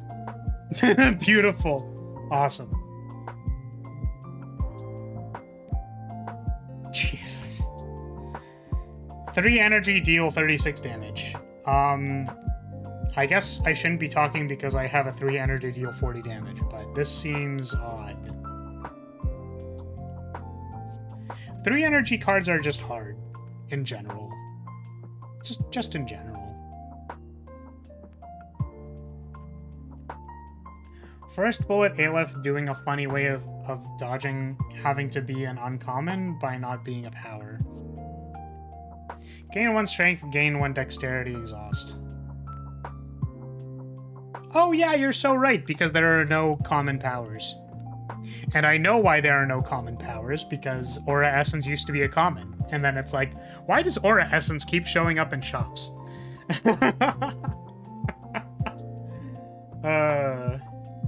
Yes.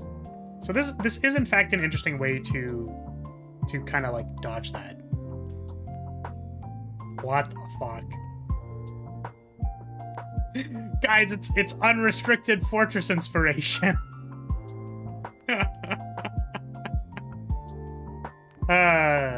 Okay. So there's some strength scaling. Yeah, I mean, strength scaling is good.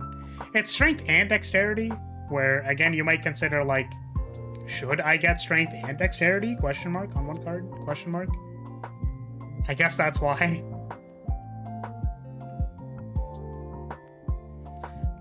Common this, common that. Where are my secret rares? By the way, how have you been? I'm doing well. I think I'm still getting used to what this stream is supposed to be. Like, this design stream. Like, there's just so much to talk about, I think. So I can't possibly talk about everything. Yeah. But I think we've seen some pretty clear ones. Like, this doesn't have exhaust. Healing is weird. Shadow is weird. This card does too many things. This card is probably bad. having your base deck cards interact with your common cards and your uncommon cards. Having your base deck cards in general just interact with all of your cards well. Like, you want that to be smooth, and you can, like, consider it as, like, how much energy. Like, that's, like, very, very heavily tied to energy. So, okay. We're going to take this card, because I think it's probably good. I would like to upgrade... I want to upgrade this one, so that I am not losing, like, 70 HP every time I play it.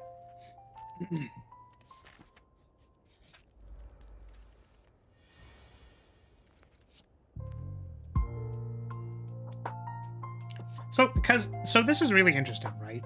So we're gonna play this and then this, but the interesting thing about drawing Shadow Shot on turn 1 with this and no other Shadow producers is that, like, you could legitimately come to the conclusion and say, like, I don't want to play this card, and that's, like, kind of interesting. It's like the concept of opportunity cost could be seen with this card, and, like, the base Shadow production only being 1. Obviously, that's a problem you want to, like, fix eventually, but it's just, like, kind of cool. If Shadow was a more, if it was harder to produce Shadow, you could actually consider the opportunity cost of playing this card on turn 1. You should totally review the Totally Balanced Saitama One Punch Man mod flower. Maybe if the series gets really popular, then we'll play the One Punch Man mod on April Fools. That's what I'm gonna say.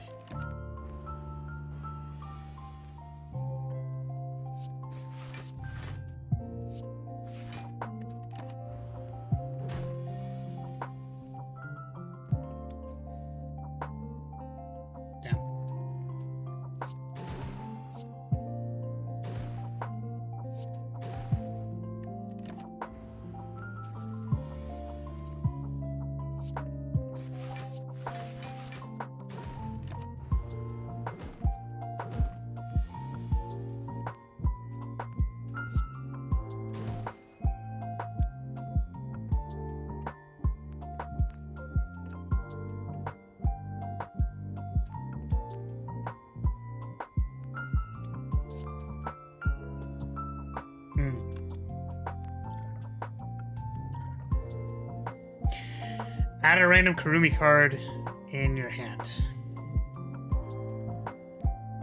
And upgrade it.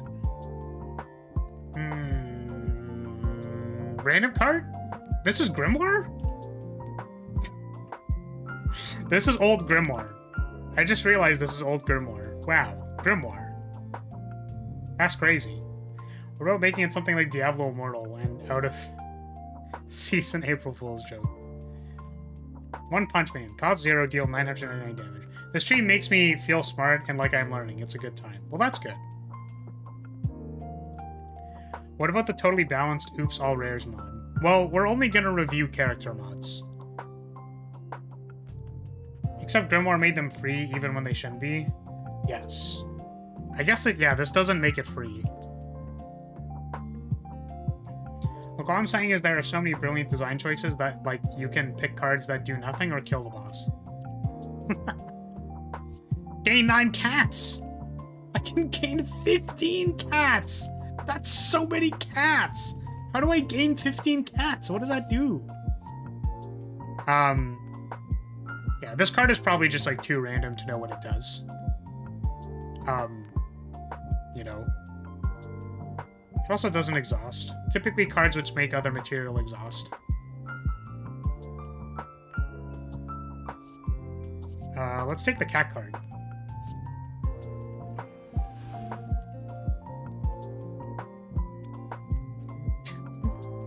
I have 9 cats.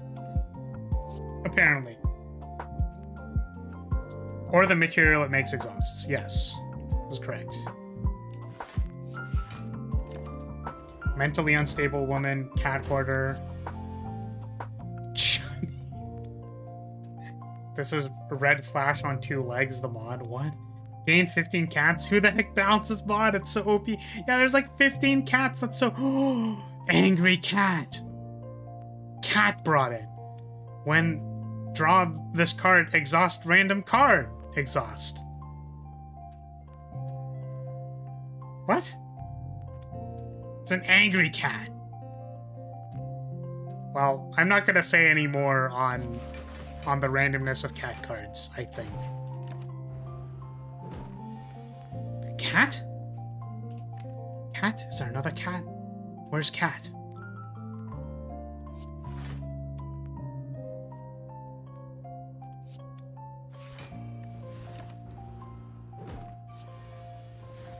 Flower. Cat brought it. Gain 1 energy.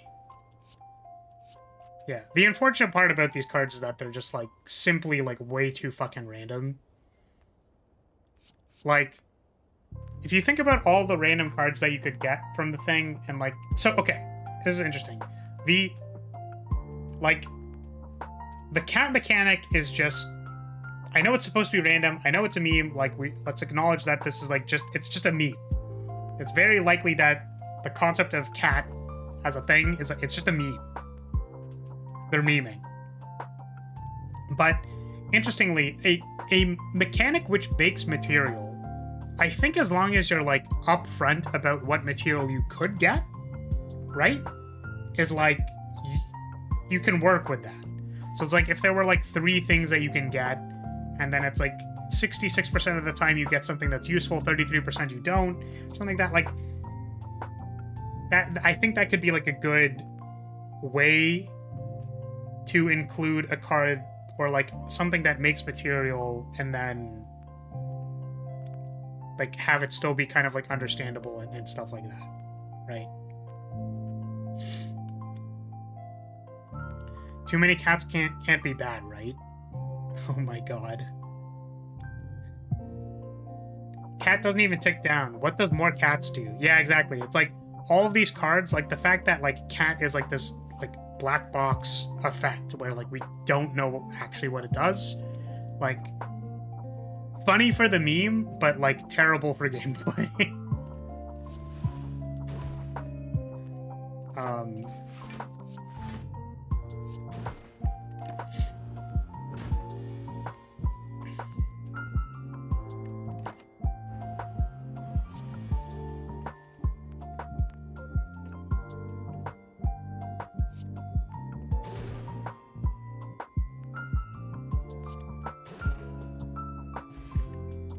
It's claw because cats have claws. Oh god.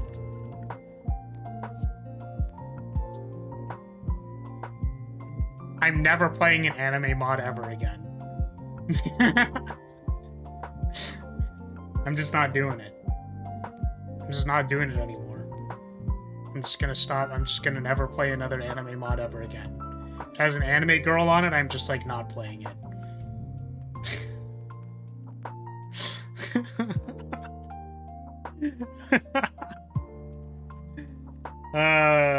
But your mod is an anime girl mod? Why not? Holy shit, it upgrades to 10! So no more anime girl flag bearer? Exactly. I'm just, like, never playing an anime mod ever again. I didn't deserve that. How dare you? Does it not count because it's a femboy? You know what? Maybe. Jesus. Sanest? Sanest Slay the Spire card. Jeez. Sanest Slay the Spire card. Draw a card, draw 2 cards, draw 3 cards. Flagbearer is female, Flora isn't. Exactly. She licked you. She did lick me.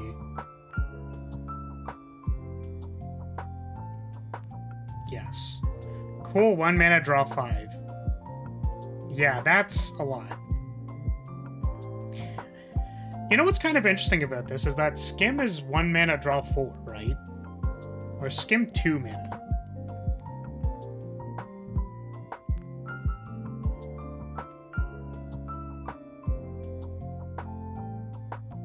Yeah, like, Skim is draw 4.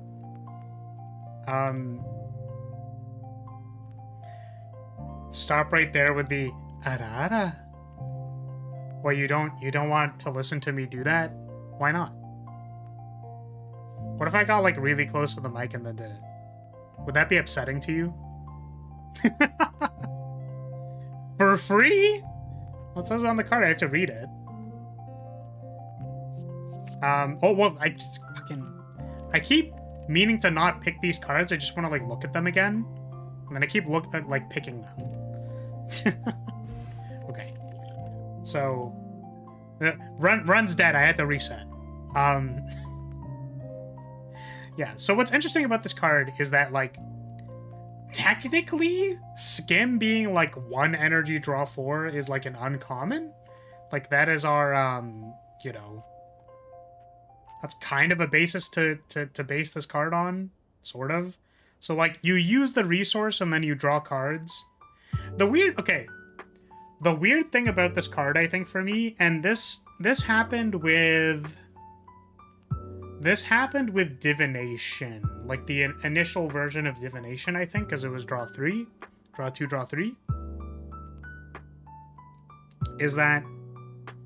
Oh, actually, no, this is more a concurrent problem with how Suspend and Parallel Universe works. Is that drawing cards on the turn of gives you more options at the cost of energy. The thing is, spending Shadow in order to use this card, assuming that you are going to draw cards which require Shadow, could be difficult. Like, question mark. So, like, let's say you don't have what you are going to play. So you want to play this card as an upfront draw in order to have more cards to play. It could be perceived as tension in order, like, to use 3 Shadow to draw 5 cards. In order to play more cards this turn, like, costing Shadow when you probably want to draw things which will use Shadow could be seen as, like, a resource tension. Possibly. This stream just is making me want things for this anime girl to replace you. What? What do you mean? What is you talking about?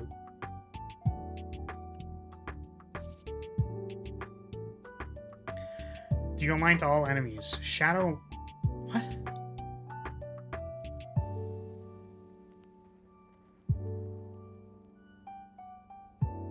Huh?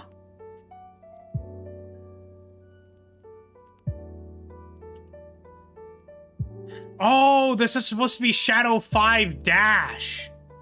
Shadow 5 dash, not 2 3 times. This is probably a mistranslation. I don't know what to feel about this card. Also, Rampage is... Rampage is an Ironclad card.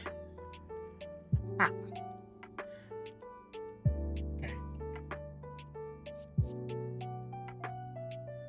What the fuck?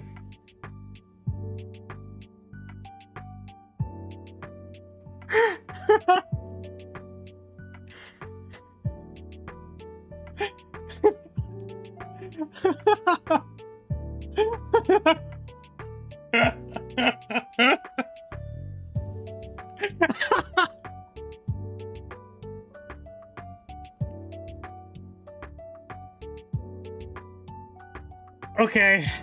All right. Draw.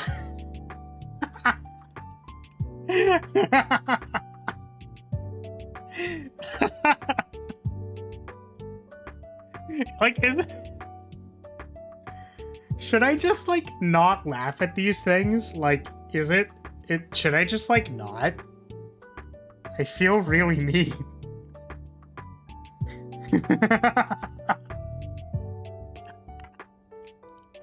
Holy shit, gain 10, block, draw 5 cards. Jesus. That's wild, bro. I think this is a meme. Okay, well, I mean... Yeah, backflip who? Okay. So obviously the numbers are probably wrong on this card. Yeah. The numbers are just wrong on this card. But again, it's like a question of, like, how much is the value of Shadow, and then, like,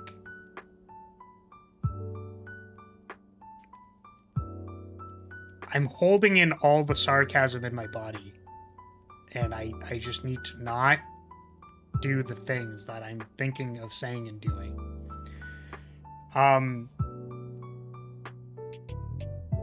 But yes, 1 energy for 10 block is quite good. Specifically, the combination of drawing cards and gaining block is very valuable.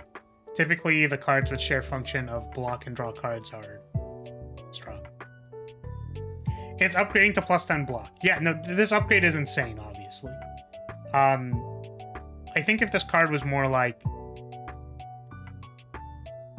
If this card is supposed to be the backflip of this character, it should probably have the block up front and then upgrade to not 10 block. So like on the base version of the card, it's like, let's say 6 block or whatever you think is fair for the character, and then it upgrades to like 8 block or something. Still, weird tension between the shadow cost and drawing like many cards which probably need shadow. I already said that. I don't know what this card does. I think we take this card. I don't know what the purpose of losing HP is in regard to this character, but 1 energy, 5, 10 damage is not... That seems very difficult.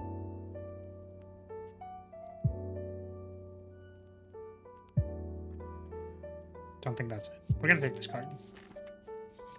Then we're gonna upgrade it.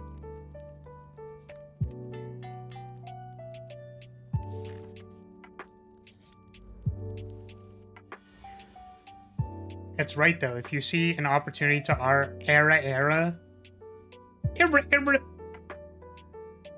you have to do it. Yeah, Shadow 1 block 4, Shadow 2 block 4, Shadow 3 draw card on the normal card seems fine. Yeah, it's like 8 block and then draw a card for like interacting with Shadow. Like that's interesting.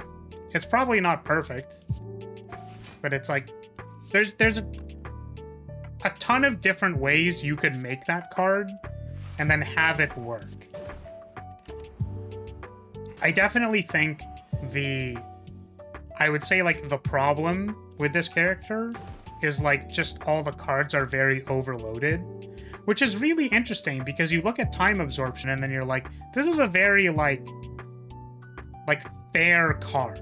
Like arguably like this is the rate that you should be gaining shadow all the time. And then you kind of have a complicated thing to answer when you play this character of like, what cards am I going to use shadow on? You know what I mean? Like there's an opportunity cost, and then like a way you can analyze that is like how much shadow can cards produce in the deck? Yeah, time absorption plus seems fair, right? Where it's like you play 1 card to gain shadow and then you use another card with that. Like that is the play of the character. I think another way to analyze it would be our turnover rate is something like 3 turns. We have card draw and stuff, but like our turnover rate is 3 turns, which means we get 3 shadow every deck cycle, and then 3, 4, 5, 14. We gain 14 shadow every turnover. How much shadow costs are in our deck? There's 3, 4, 5, 6, 7, 8, 9, 10, 11, 12. So interestingly, we're actually kind of close on shadow enablers and shadow using. So perhaps shadow is balanced, question mark? Right? Like we can ask, what is the expected increase in shadow per turnover when we add cards to the deck? And what is the estimated, like, shadow usage per turnover? change, like delta. So it's like the base deck starts at a rate of like use this much shadow. So when we add another card to it, then like what does that mean? We haven't seen that many insane shadow producers like Blood and Time. Yeah, I haven't seen the most like crazy amount. This card maybe is just off metric.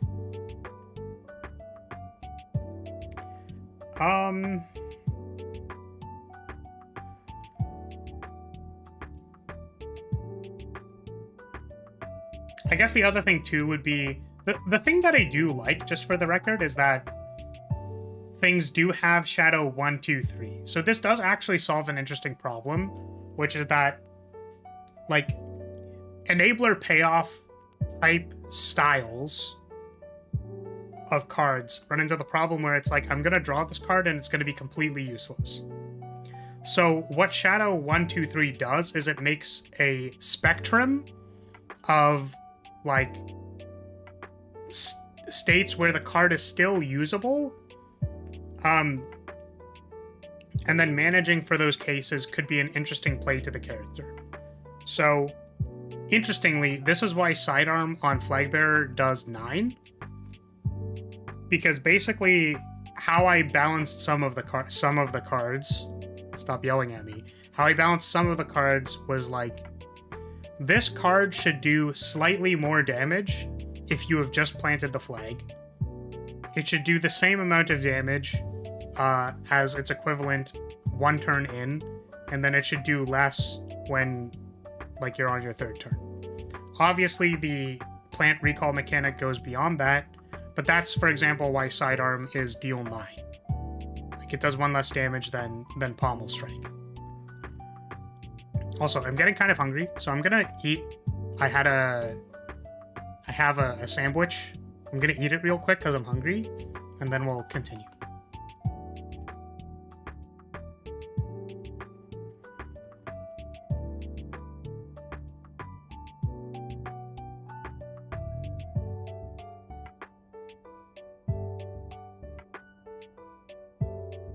Anyone else got food? And also, like, what do you think of this format so far? This is like our second time doing this, so I'm just wondering.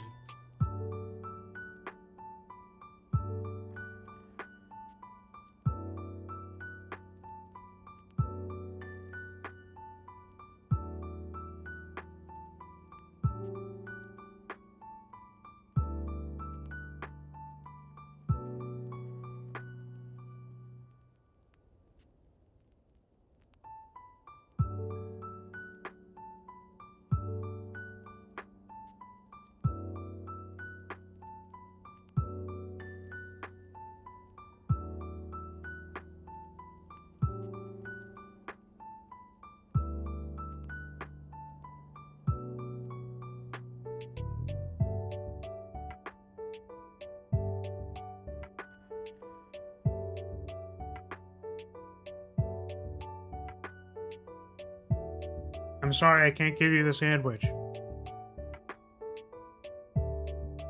It's not my fault you don't have a sandwich, Rance. This one is noticeably slower than the Hunter, which makes sense, but maybe a bit slow.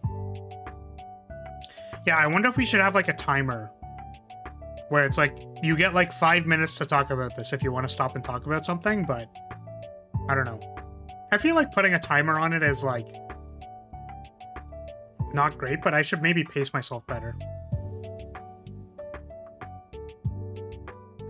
Please wrap it up. No.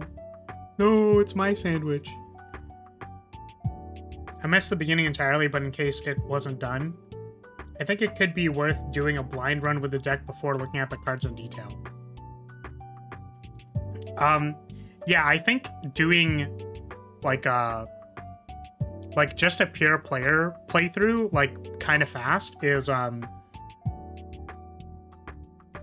possible. The weird thing for me is that, like, I feel like when I'm looking at the cards, I need to evaluate them as a player, and while I'm doing that, I kind of, like, have design thoughts come up in my head. Or, I guess the other thing is that, like, I feel like the interesting or novel part of this thing that I'm doing is that I can talk about design. And I feel like a fast run of Slay the Spire is still like an hour. So it's hard for me to like completely offset the things like I would need to make like a note of it and then like be like talking about school uniform. Like I might forget it by the time I finish a run. You know? So I wonder how I'd be able to do that. I think just like pacing myself better might help.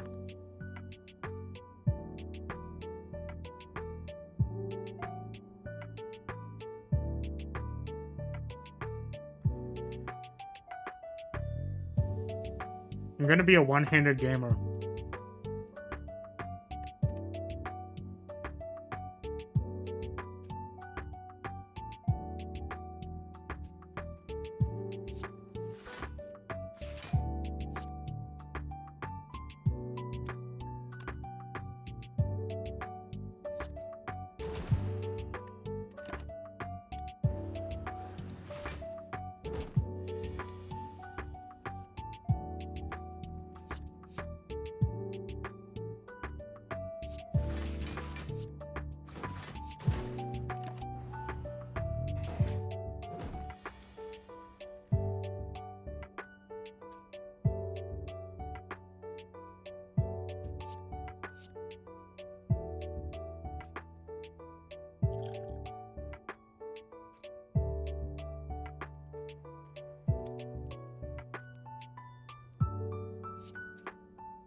Yeah, so I just finished. I said I was going to become a one-handed gamer. Yeah. It's really too bad that some of the cards produce way too much shadow, because if the resource was somewhat limited, then a lot of the cards would seem more balanced. Yeah, I think it's possible that the shadow number is just not correct on many cards. But you already are? Yeah, I just finished. What are you talking about, boy? You asked, still not done eating, and I was like, I just finished. And I said I was going to be a one-handed gamer, which is when I unpaused. Oh, I'm already a one-handed gamer. You know what? You're right. Fair. Fair, fair, fair. I didn't understand. Fair. It's true. I always one-handed game. Particularly with this mod. I'm definitely one-handed gaming.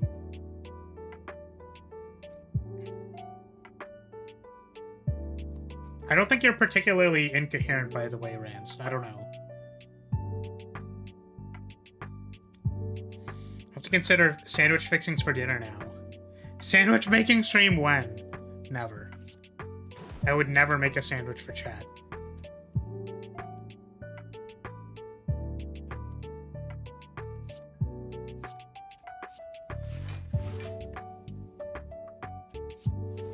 I refuse.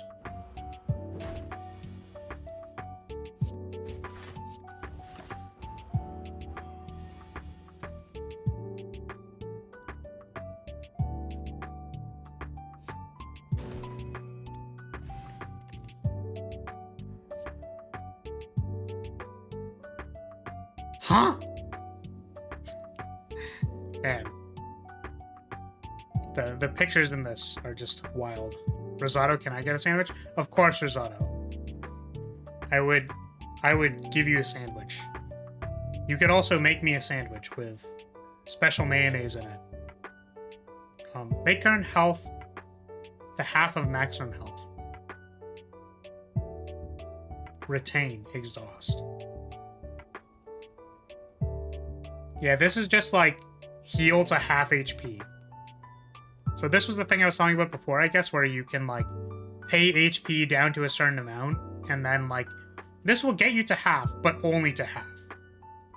So that's kind of interesting. If Fatal draw a card in game 1, that's wild. This card's wild. Because 1 energy deal 6 is like not great. Also, when you want to draw, like, this is like draw a card in a hallway fight after you have killed something. So during bosses, this is just a strike. And in hallway fights, like, drawing a card and, like, drawing a card and gaining energy, like, that's not an effect you need in a hallway fight. I guess, like, it's interesting in regard to, like, minion fights, maybe? Fatal doesn't trigger on minions, though. Okay, well, never mind. This card is probably just bad. Just having it in your deck lets you be super reckless with your HP compared to usual.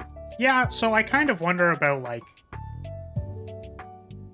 a card which, like, pretty heavily changes the landscape of how you interact with HP is, like, I don't know. Maybe it's fine. I guess the idea is that it would make it more build around, but it's like... This almost feels like it should be a rare. I don't know. Like, if going to low HP is an archetype, then maybe this is, like, the rare payoff for it. I don't know. Oh, no, that'd be hilarious, point. No, it's, it puts it to 1. I think we just take another school uniform. TBH, I just want to farm school uniforms and then, like, win. But yeah, this is, like, an interesting card. I think if the HP mechanic, like, mattered a lot more, and then this was, like, one of the core cards you want to find, it could be interesting.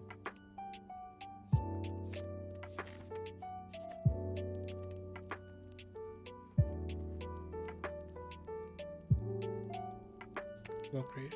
Innate.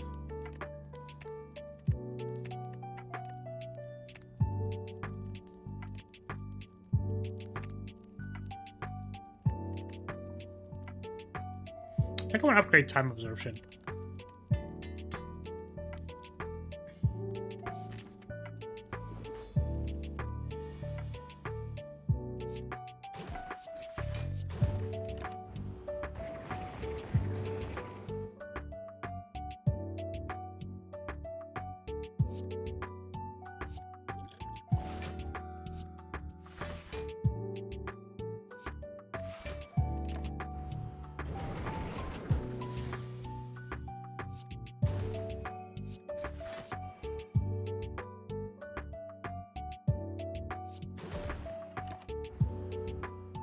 Sequencing. XD.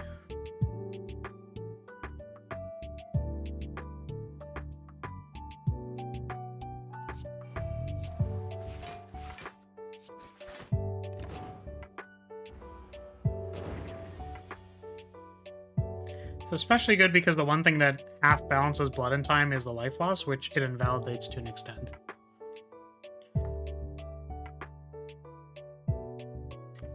Yeah, it's like, that's fine, right? Like, this causes a problem, then the thing later, like, solves that problem. It's kind of like, that makes sense.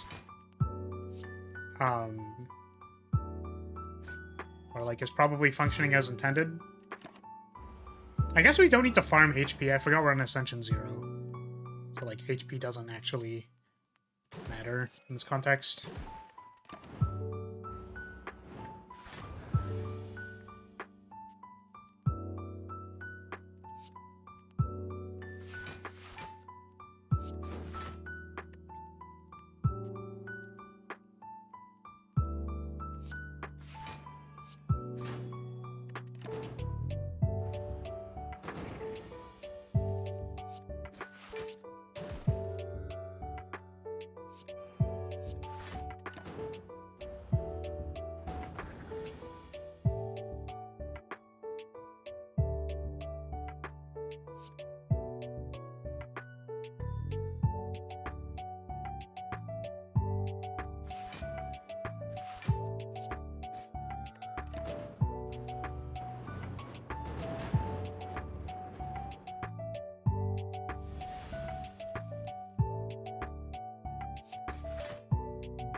Just want to farm more school uniforms. That's probably not a good thing. I shouldn't be saying that out loud.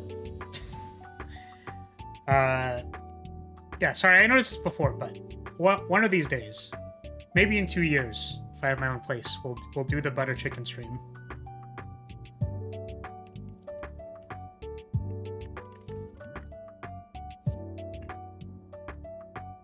Bruh.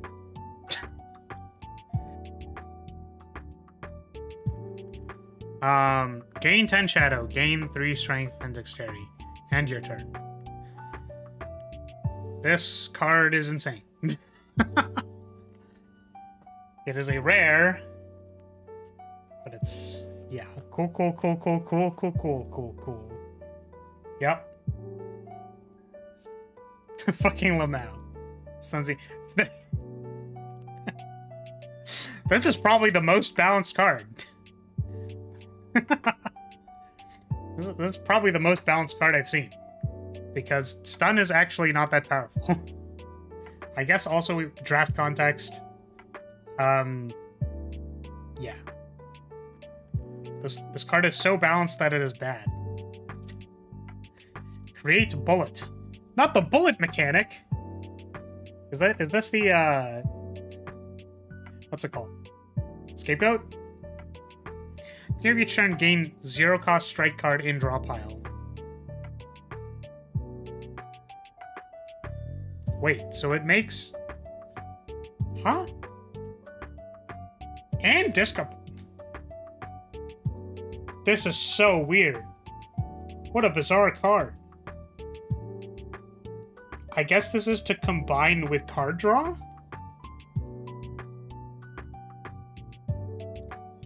This is a weird one. Adding material to your deck is weird when there's no material manipulation. I guess there's exhaust. Guys, we need to pick the card that exhausts 9 and then this card. We'll exhaust everything that's not the 0 cost strikes. We're gonna go. I can't believe Flagbearer is such a busted character. She has better cards than Kurumi. Insane, that's bad. Flood your deck with bad cards. Yeah, this is a weird one. So we're taking this one because it's broken, but very weird. Okay.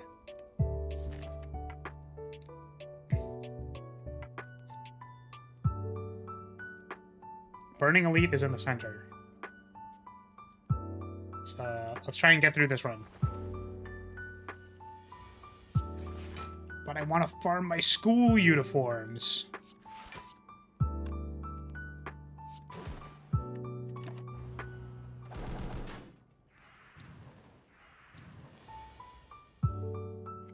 Okay. It would be really funny is if we just like straight up died to birds. That'd be actually hilarious.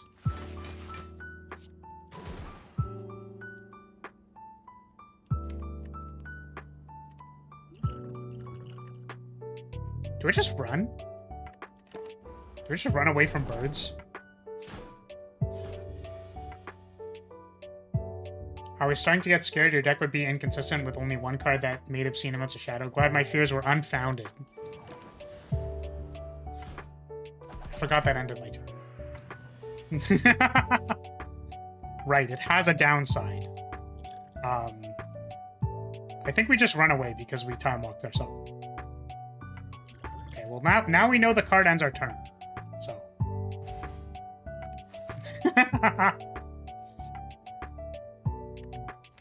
Oh, this is probably broken, right?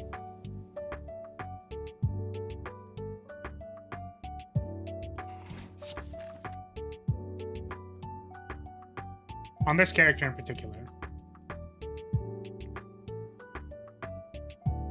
What? Mozambique drill? What the fuck is happening? Oh. Yeah. What? Do you... Cavalier, don't you want the Ara Ara card? Have you seen this one? This card's really cool. What? I'm just saying, like, don't you want this card? This card seems really good. Draw 5, gain 10 block. This is the sickest copy of Backflip I've ever seen. So what the hell is all of this? Paw Pat. Apply cat hate this. What? Bullet replenishment. When you use a strike card, draw 1 card and gain 1 armor. What? Like gain 1 plated armor? Or gain 1 block? Deal 8 damage 2 times, and deal 8 plus 8 damage again. What? Also, wait, so can I, like, not... I have to choose one of these? This card's 3 energy! This card is 32 for 3 energy. What the... What? I don't... What? This is bizarre. Alright, I guess we take this one. What is happening in this? Bullet replenishment and that strike power is certainly a thing you can do. Oh yeah, I guess that just kind of like goes infinite, doesn't it? You just kind of go like bang, bang, bang, bang, bang, bang, bang, bang, bang. Yeah. Okay. Wait! I don't have any strikes in my deck. That's so funny. You can't shoot because you don't have enough ammo. You learned the importance of bullets. What has happened? Why is this here? This seems very odd.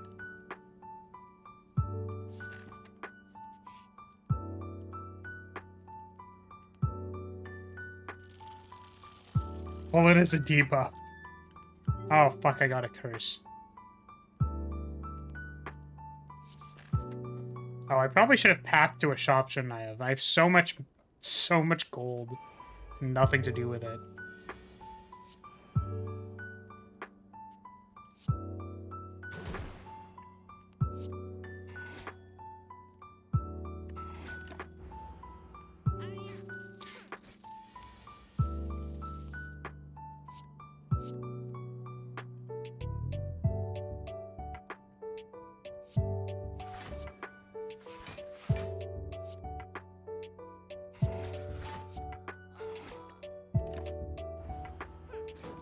Oh no, I was way behind.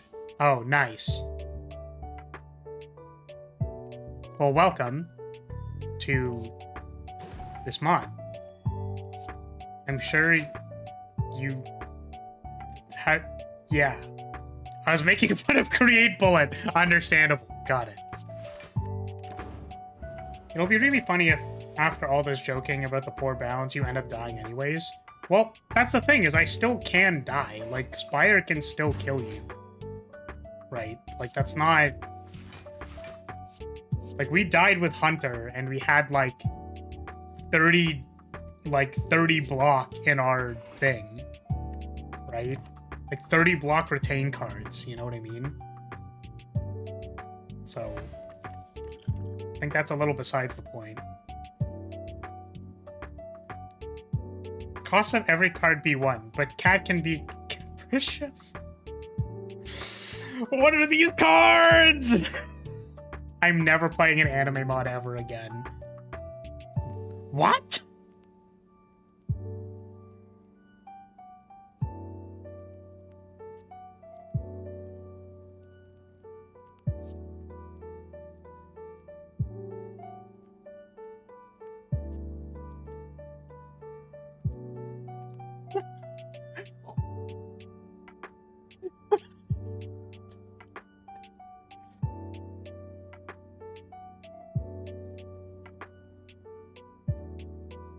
Ah, deal damage and apply weak equal to cat. Okay, gain 9 cats. We're gonna put on the Nekomimi. Alright guys, here, it's time. It's time, we're becoming cat.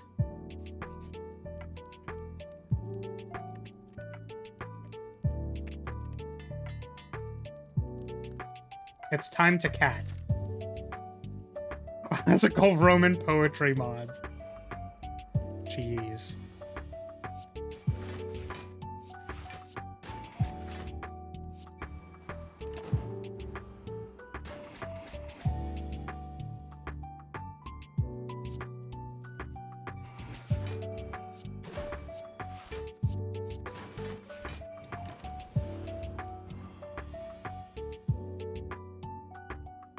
So randomly makes cards cost 0 and upgraded makes all cards cost 0. No, I think it's cards cost 1, but now they cost 0. Well, I put on the cat ears for this, so...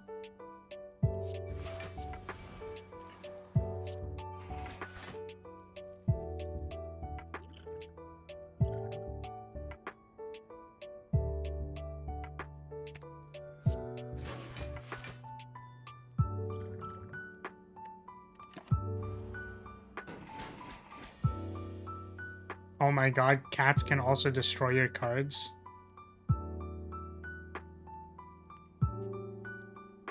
What?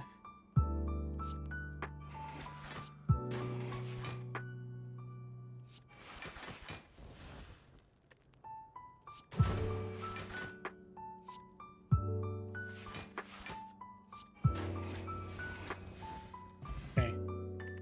Good thing you have cards that draw 5 cards. Yeah, It's a random corruption? Oh, so it can randomly exhaust the card. Corruption is a rare, though, right? Right?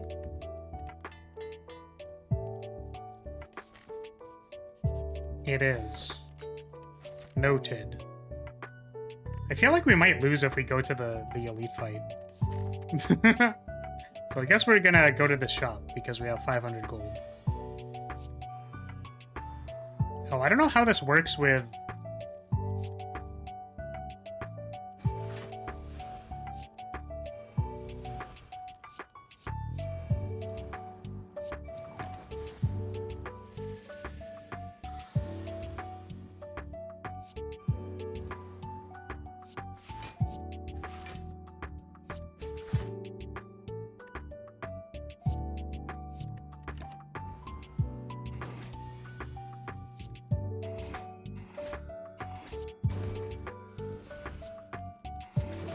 I keep looking at my energy like it matters.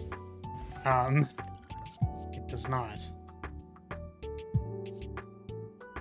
Deal 2 damage to all enemies, apply 2 weak, apply 2 vulnerable, and draw 2 cards. This is Shockwave plus a billion. Shockwave with more text. Shockwave but upgrades to 1 energy.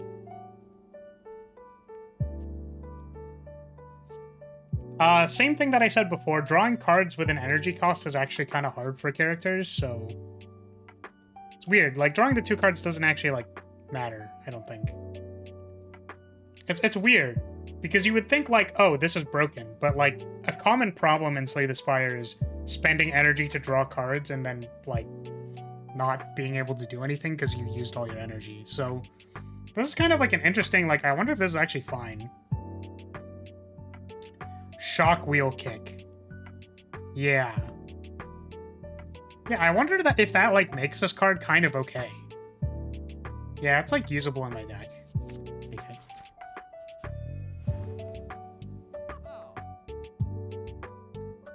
What is happening? The start of your turn, Gain as much cat, max 5. Strength, dexterity, or thorns. This is bizarre.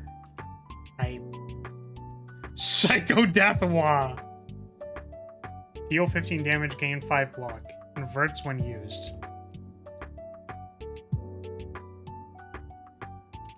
Okay. The start of my turn, gain cat 1.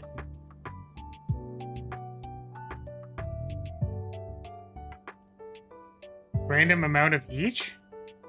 Or...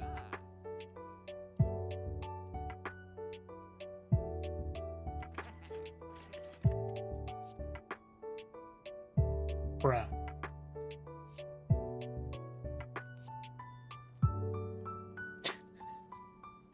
The enemy intends to attack, draw 3 and gain 1 energy. That seems really good in her deck.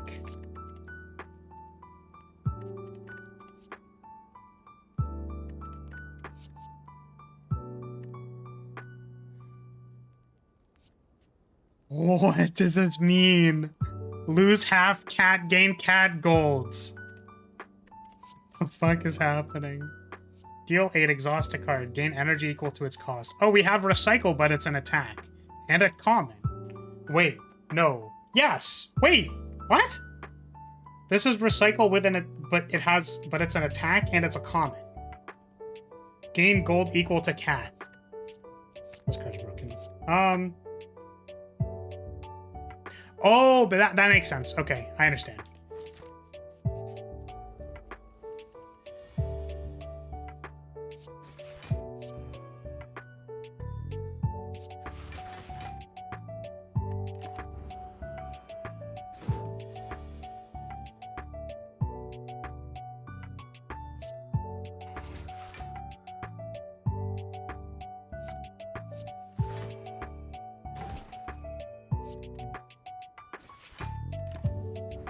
Did you remove? Oh, I don't think I did. Whoops. I'm just so, like... My brain is just so gone right now.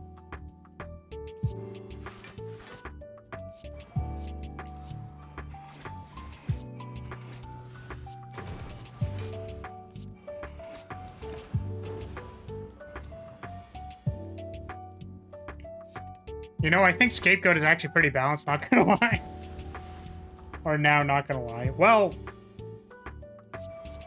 I don't think this person's goal was to make something exceptionally balanced. Let's just be clear.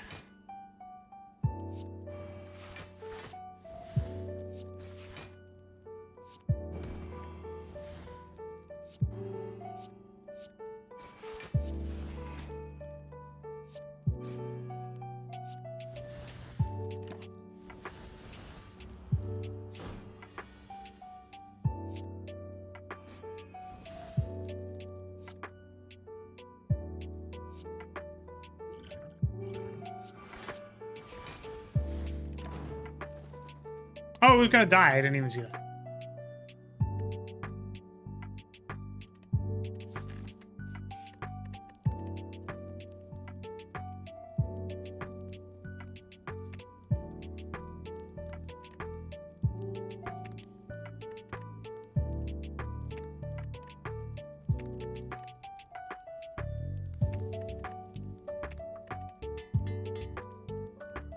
Semi feels like the One Punch Man mod where they focused more on memeing and being like the character than balancing it right.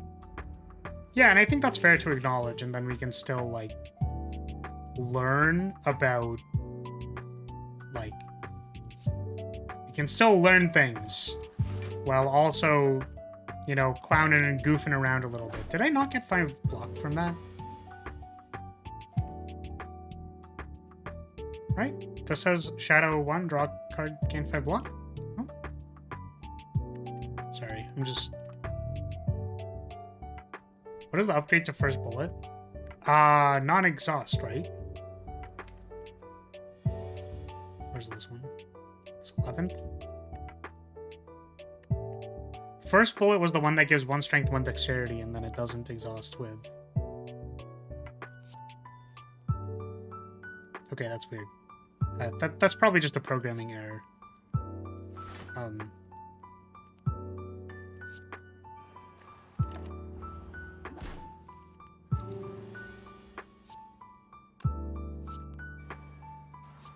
Gotta say, the thing that I really like about this mod is how much the fantasy of being a cat girl and being invincible just, like, plays, you know? I really feel like it's selling me on the feeling of being an OP broken cat girl. Maybe I should vibe check the mods I play. Oh, nice. I didn't think about it before, but maybe I should do that. Because of the energy number, the first one is 11 was covered. So it looked like first, yeah.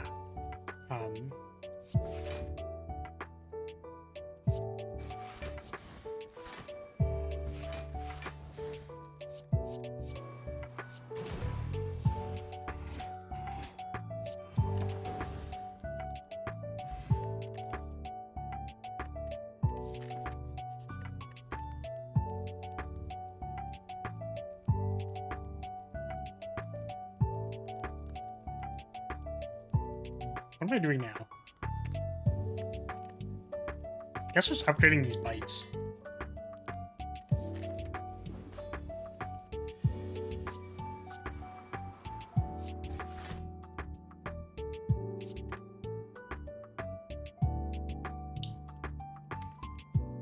Okay. I can still do it though. Got it.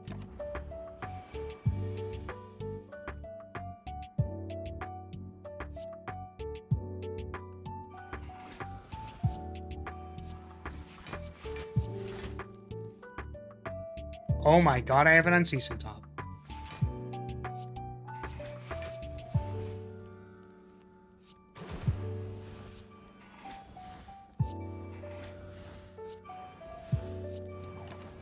No, that ended my turn!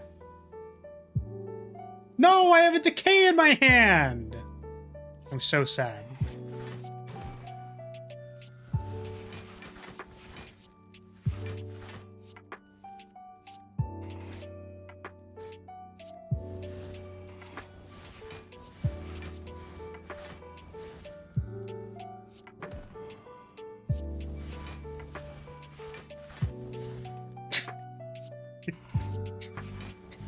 I'm gonna run out of cards, and then I can't win. This is really bad. Oh no. Oh no. Oh no, I lose! Wait, I don't lose immediately. I could win off of of Shadow Rain. Oh my god. I don't know why it's doing 30 instead of 17.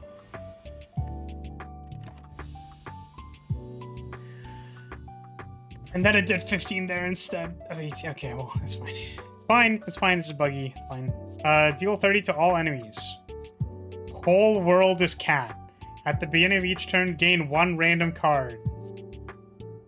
Nightmare is a silent card!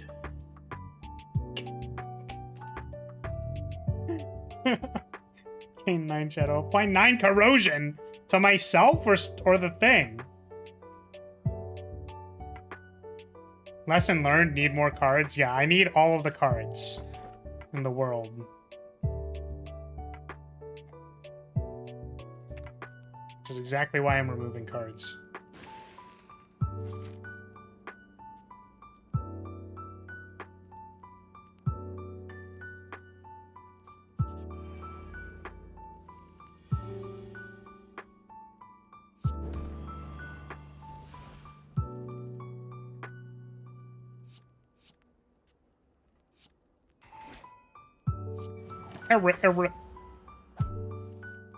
Keeping bullet replenishment?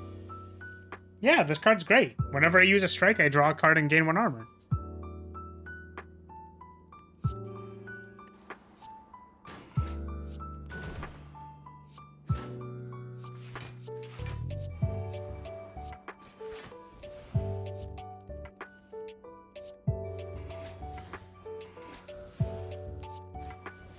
Or you have Miracle?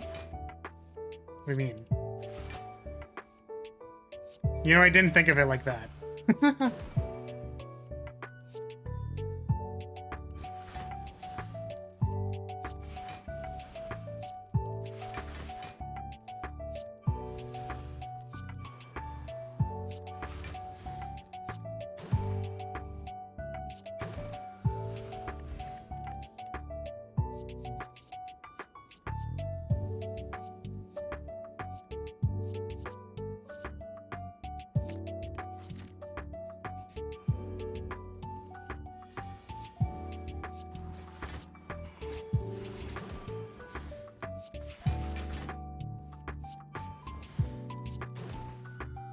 This is very silly. Like, I know we're playing this out, but this is very silly.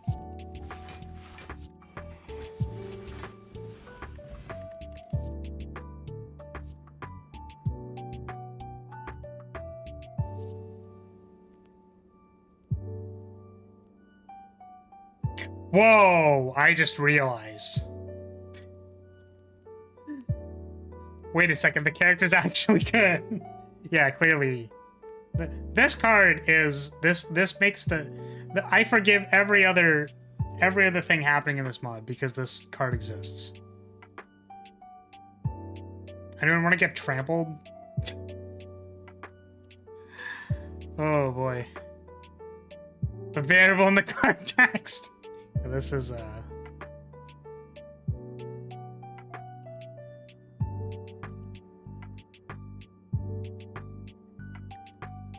You can't call out Nightmare for being a silent card when Miracle is a Watcher token. I already called out Miracle. I also called out... There was another one. There was... Rampage. Rampage is a thing. I already did that.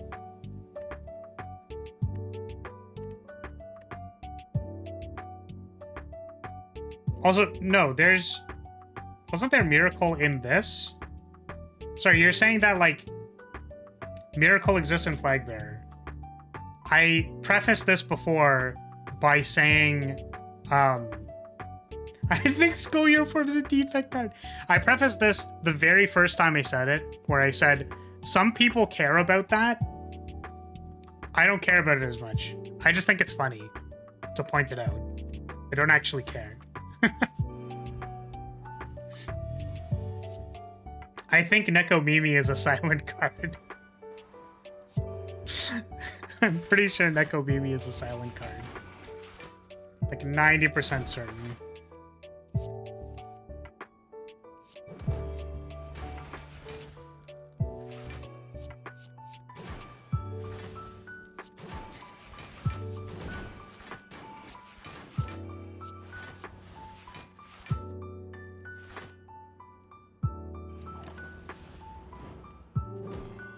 Oh, shit. I forgot. There's the one card that ends my turn.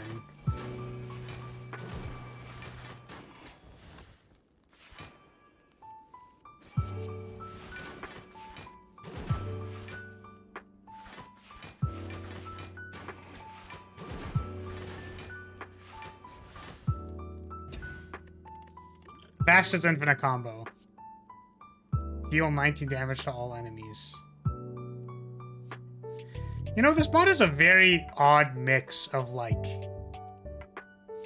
things, I think. We also don't want to have too many cards, just for the record, because if we don't draw Neko Mimi, then our infinite combo isn't online. So we need to draw Neko Mimi first.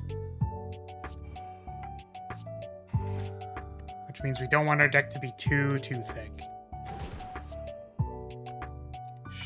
Shit. Or we draw it like that, and now we're screwed. Do we actually die here? I spent so much time not thinking when I was playing this character, and we might actually die.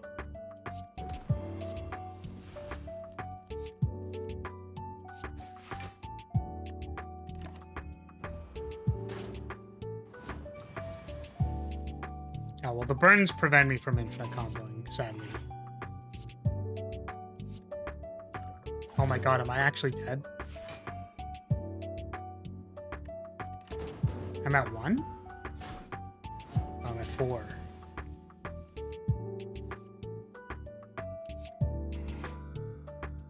Now I'm dead. That's incredible. Amazing.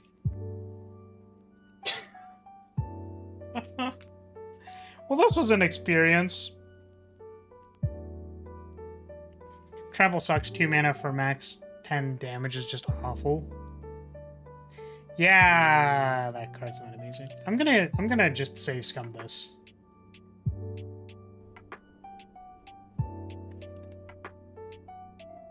Gladiator playing a balanced character, flagbearer was too strong. I agree. So our bottleneck is finding Nekomimi. This is certainly a character. Yeah, I guess this is why we need to vibe check the things beforehand. I mean, hey, the offer was open if there are people who are like, wow, please look at this mod, and maybe we could talk design about it. You know, it's open. Offer's open.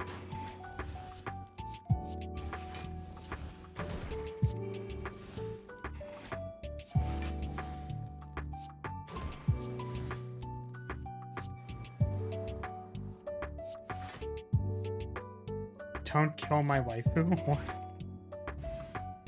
Made for a good stream, to be fair.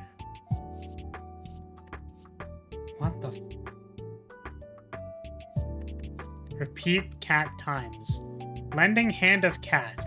Repeat cat times.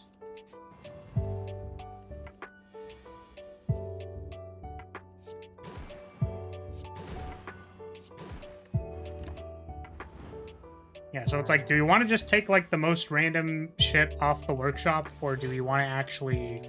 Maybe we need to make it mixed. We'll have a poll at the very start that's like, is today going to be scuffed? Or is it not going to be scuffed?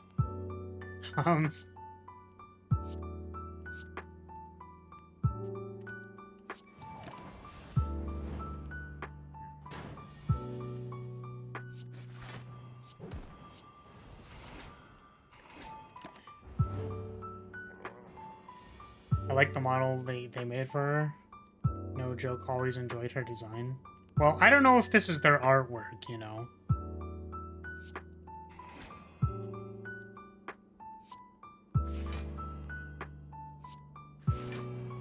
Because all the rest of them are like screen grabs and stuff, so... If you want to play random... If you want to check out random mods, I played this one called the Flagbearer the other day. It might be good for next stream. Jeez. Nah, that sounds like a trash mod.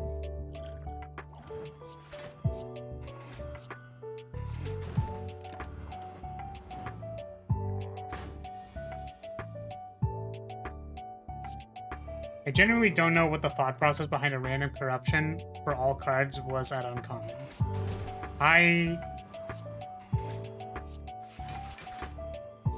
I'm gonna be honest, I did not think, like... Because the Hunter mod was, like, okay. You know what I mean? Like, it had some problems, but it was, like, fine. I did not consider the fact that somebody would make a mod that's, like, literally just, like, random stuff. You know what I mean?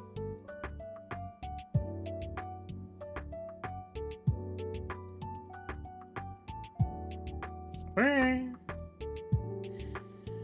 Okay.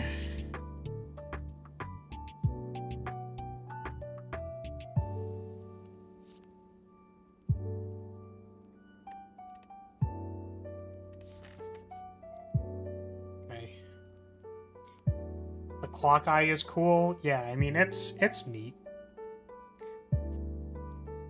I don't know, Kratos, I played it too, and the character just does the same thing every time and wins way too easily.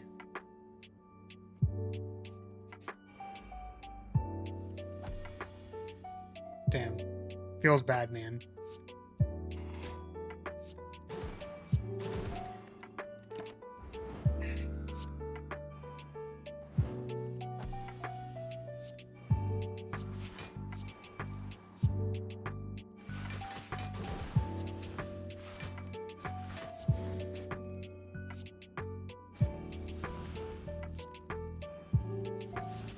I wonder if it's possible to figure out the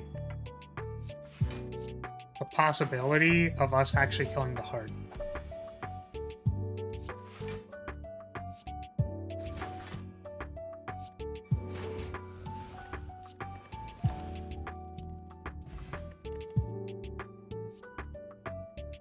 Deathwa.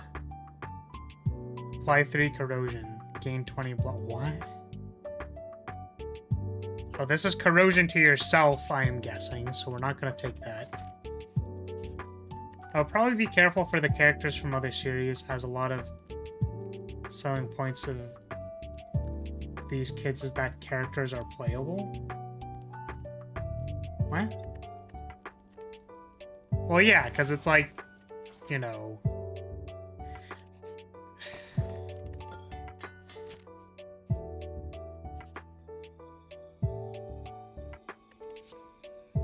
I guess the idea is that it's like, you know, you can consider modding from like the artistic lens, where it's like, technically, it doesn't have to be anything.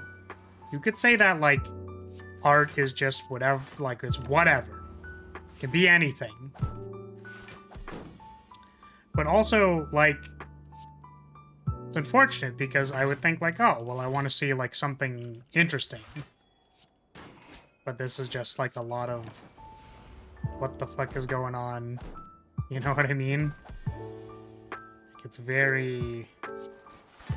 Like, I thought there was good stuff to talk about, I think, actually, at the start, but we've clearly gone completely off the rails into crazy territory with this cat card, so... Yeah, the selling point is just that the characters in the game, not how good they are. Well, yeah, I guess it's, like, unfortunate because I just don't... I should vibe check the things if I feel like that matters to me, I guess is what I'm saying.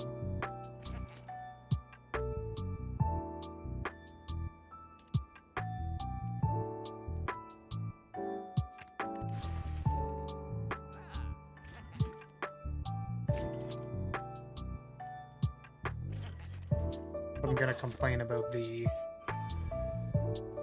character, then I should do my due diligence and look into them.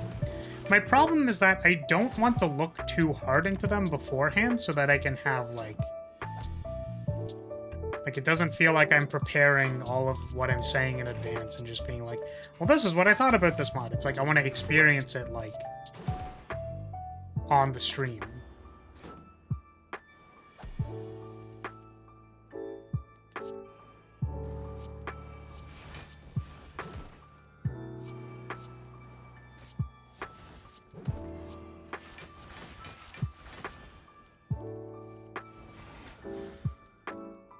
Oh, we can't infinite combo anymore. Shit.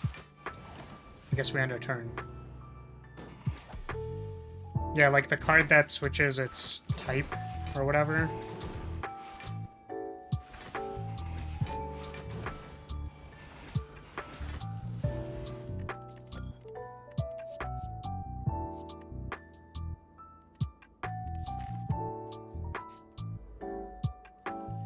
Basically kind of like Star Wars mods I kind of got from Skyrim. They're unbalanced, kind of silly, but I have them because I like lightsabers. Same probably with this, hence they gave the cat anime yandere time waifu so many meme cards. Yeah.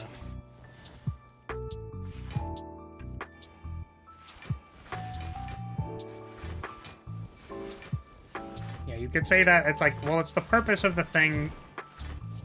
The purpose is not to be good. And because that is something that can happen, then I should be aware of that. And research mods beforehand.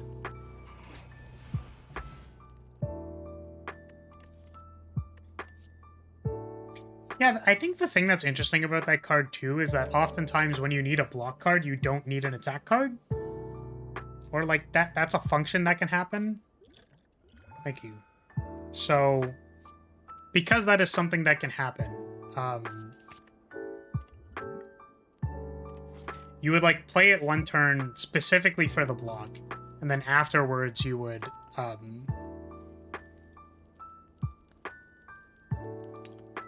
it would be an attack card. Hopefully by the turn you need an attack card. It's like a neat idea.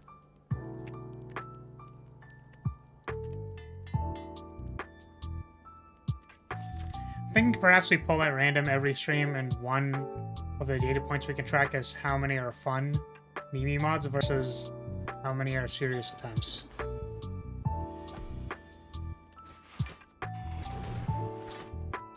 Oh, I can't. Ara.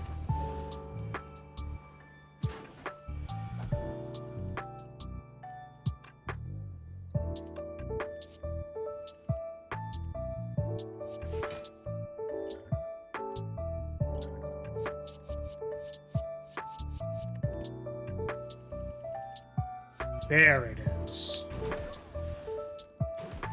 And we go. And we go. It goes on and on and on and on and on and on and on and on and on and on and on. Goes on and on and on and on and on and on and on and on. All right, sweet.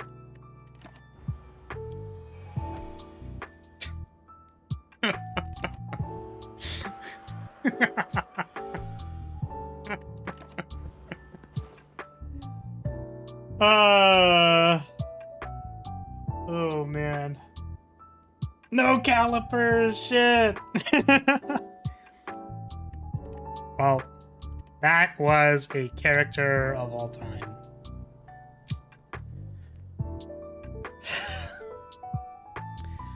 Okay. Let's, I suppose, take a look at the cards before we wrap it up. So yes, there are all of these cards. So there was cats. Owner of the castle. Play skill gain 1 shadow. That's kind of neat. Walked time. Damage floor 1 damage.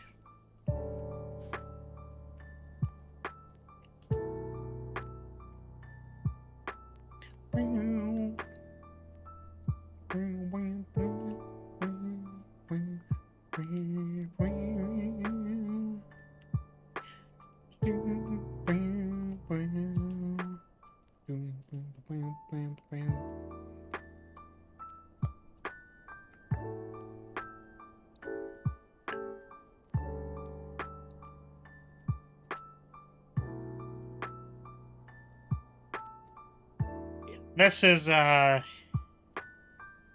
rarity seems totally arbitrary. I'm gonna have to agree with you.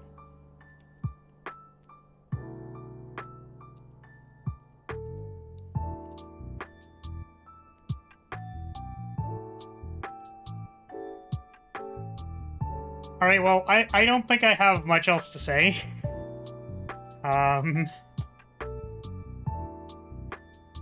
Yeah.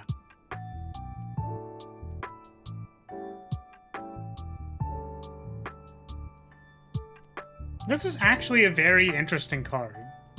It's not good, but it's very interesting.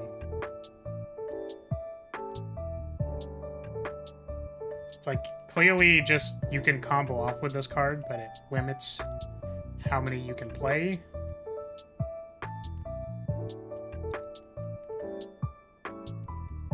Tells you to take all the 0 costs, yeah. So yeah, anyways, this, you know...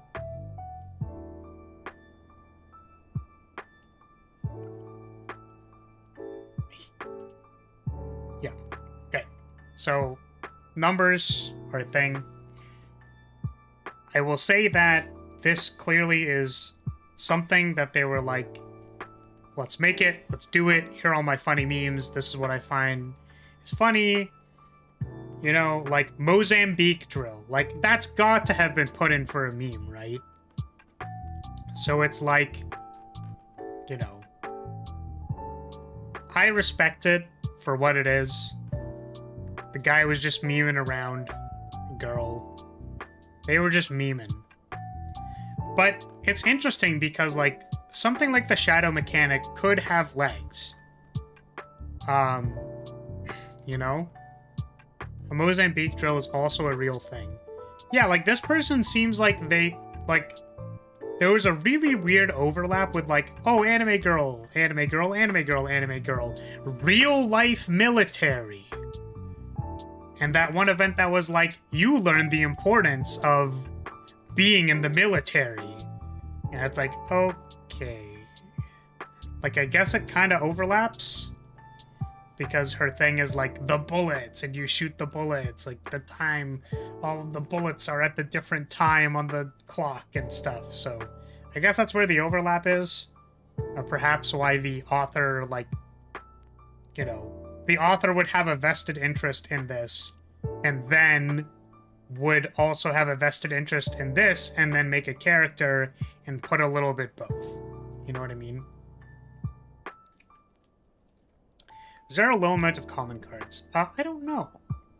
1, 2, 3, 4, 5, 6, 7, 8, 9, 10, 11, 12, 13, 14, 15, 16, 17, 18, 19, 20. There are, I think. I think that is low.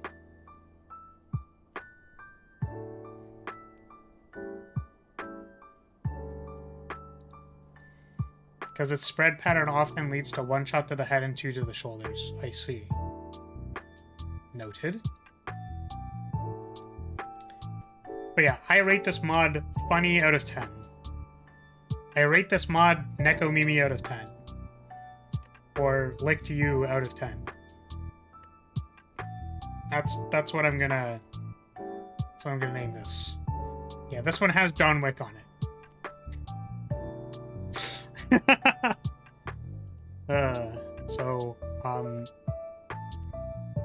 I'll say thank you to the designer for giving me this experience. This experience. Play all of Downfall. I don't know if I want to approach Downfall's balance with a 10-foot pole.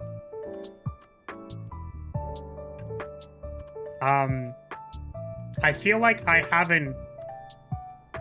So here's the thing. I'm sure we can do a review of Downfall eventually, but I feel like I don't fully... I feel like I'm not fully grounded yet, you know, in, like, this format.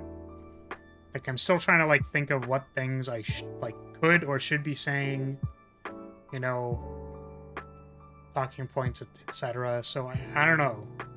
Feels weird to go like, okay, well, Downfall is probably actually good, so I don't know what I'm gonna be able to say about it. Not that, like, saying good things about design is bad. It's just that, like, it's very likely that it would be hard to analyze everything, right? You could also go back and do a proper Scapegoat episode. I suppose we could.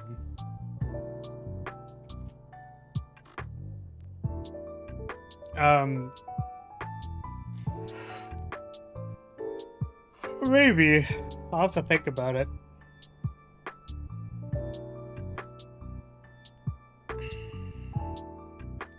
Yeah. Alrighty. That was fun. I think it's time to go. Nya and Ara are top tier game design. I agree. So, what I'm gonna say is, if you're still here, if you made it out the other side with me, what I'm gonna say, yeah, well, I'll need to vet the thing next time. I'm gonna be honest with you. I feel like this mod is a good meme. It's very funny because it's a meme. It's a good meme, but the overall quality is quite low. So maybe next time I should vet the cards and at least take a cursory look or see what people are saying about it. Because I want to be able to, like, look at mods that are new, like, not really played that much, and then, like, comment on them, because maybe not a lot of people have seen it yet. Can make commentary. Whereas I feel like talking about something like Downfall, right, is like people already put it in their zeitgeist and it already left their zeitgeist. You know what I mean? Like, it was there, it was in their brain, they played it, it's already been interpreted, right? So I feel like it's harder. It's like commenting, so this is not exactly correct. I'm not saying Downfall is Shakespeare. But it's like if I analyzed Ironclad without playing it before. You know what I mean? Like, I want this to feel fairly like spontaneous and just like, you know, we play the character and we like figure things out together and we look at maybe like cool design things that we can comment on, right? Like maybe how we can fix cards, what the overall character is trying to do. Like, Shadow actually has a lot of stuff to comment on, right? Like, just by virtue of having like a secondary resource system, there's already stuff to talk about. There are problems with the Downfall characters, I'm sure, but what I'm saying is that it's like commenting on Shakespeare, where it's like, this is a kind of like an established thing where I feel like I want to give it more time to analyze it. Like, I want to sit down and actually like put it into a spreadsheet and figure stuff out. Whereas this is more of like a cursory, like almost playtest style feedback session where I can play it, I can experience the thing, I can think about what they were trying to accomplish, and then comment on the design. Because I have had to do that before.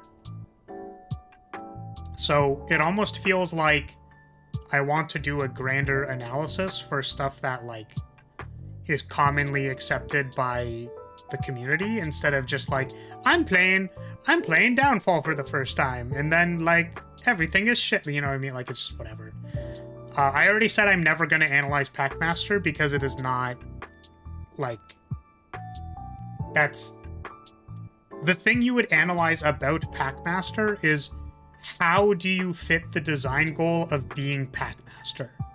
Like, what is in place such that Packmaster works so successfully? Right? You wouldn't analyze it at a card level. You would analyze it at a system level. Yeah.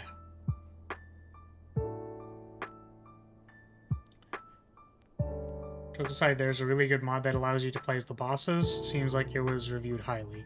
Yeah, that's Downfall. That is Downfall. Saw one run of the Guardian, or whatever the Act 1 Spike boss is called. I never wanted to play that character, TBH. Yeah, I don't know.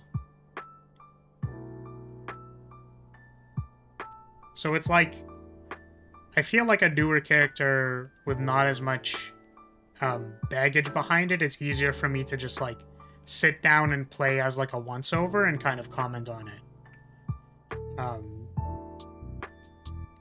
Yeah. That's what I feel comfortable doing.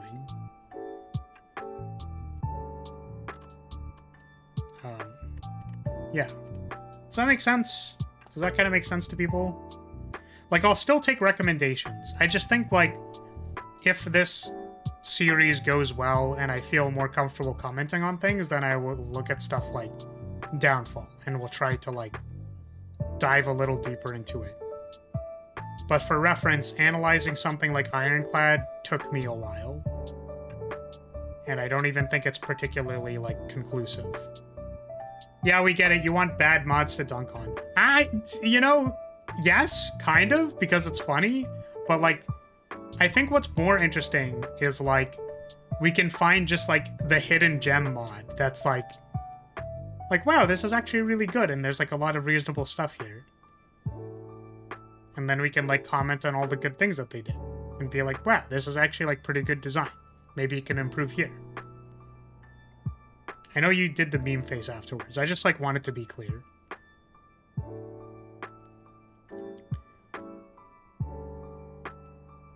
My bad, then. Boy, and as a viewer, it's nice to see less popular mods as well. Doing all Downfall characters in one stream would be quite a marathon. I wouldn't do it all in one stream. I would likely play one character. And then we'd have to play it a couple more times, probably, and then, like... and then look at it. Okay, so, now that that is wrapped up, what I'm going to say is, if you're still here, I'm going to say thank you so much for watching. Thank you for being here. It was fun. I know that we memed pretty heavily this stream. I'll try to look into the mod next time to make sure it's not, like, completely off-the-walls bonkers. This one was pretty off-the-walls bonkers. I should vet it a little bit, and I'll do that next time. So, thank you so much, everybody. Thank you for your support. I appreciate it, as always, and I will see you next time. Alright, goodbye, everybody. BlazBlue on Wednesday. The official release for Entropy Effect is on Wednesday. I'm actually really excited to play it. Okay, bye!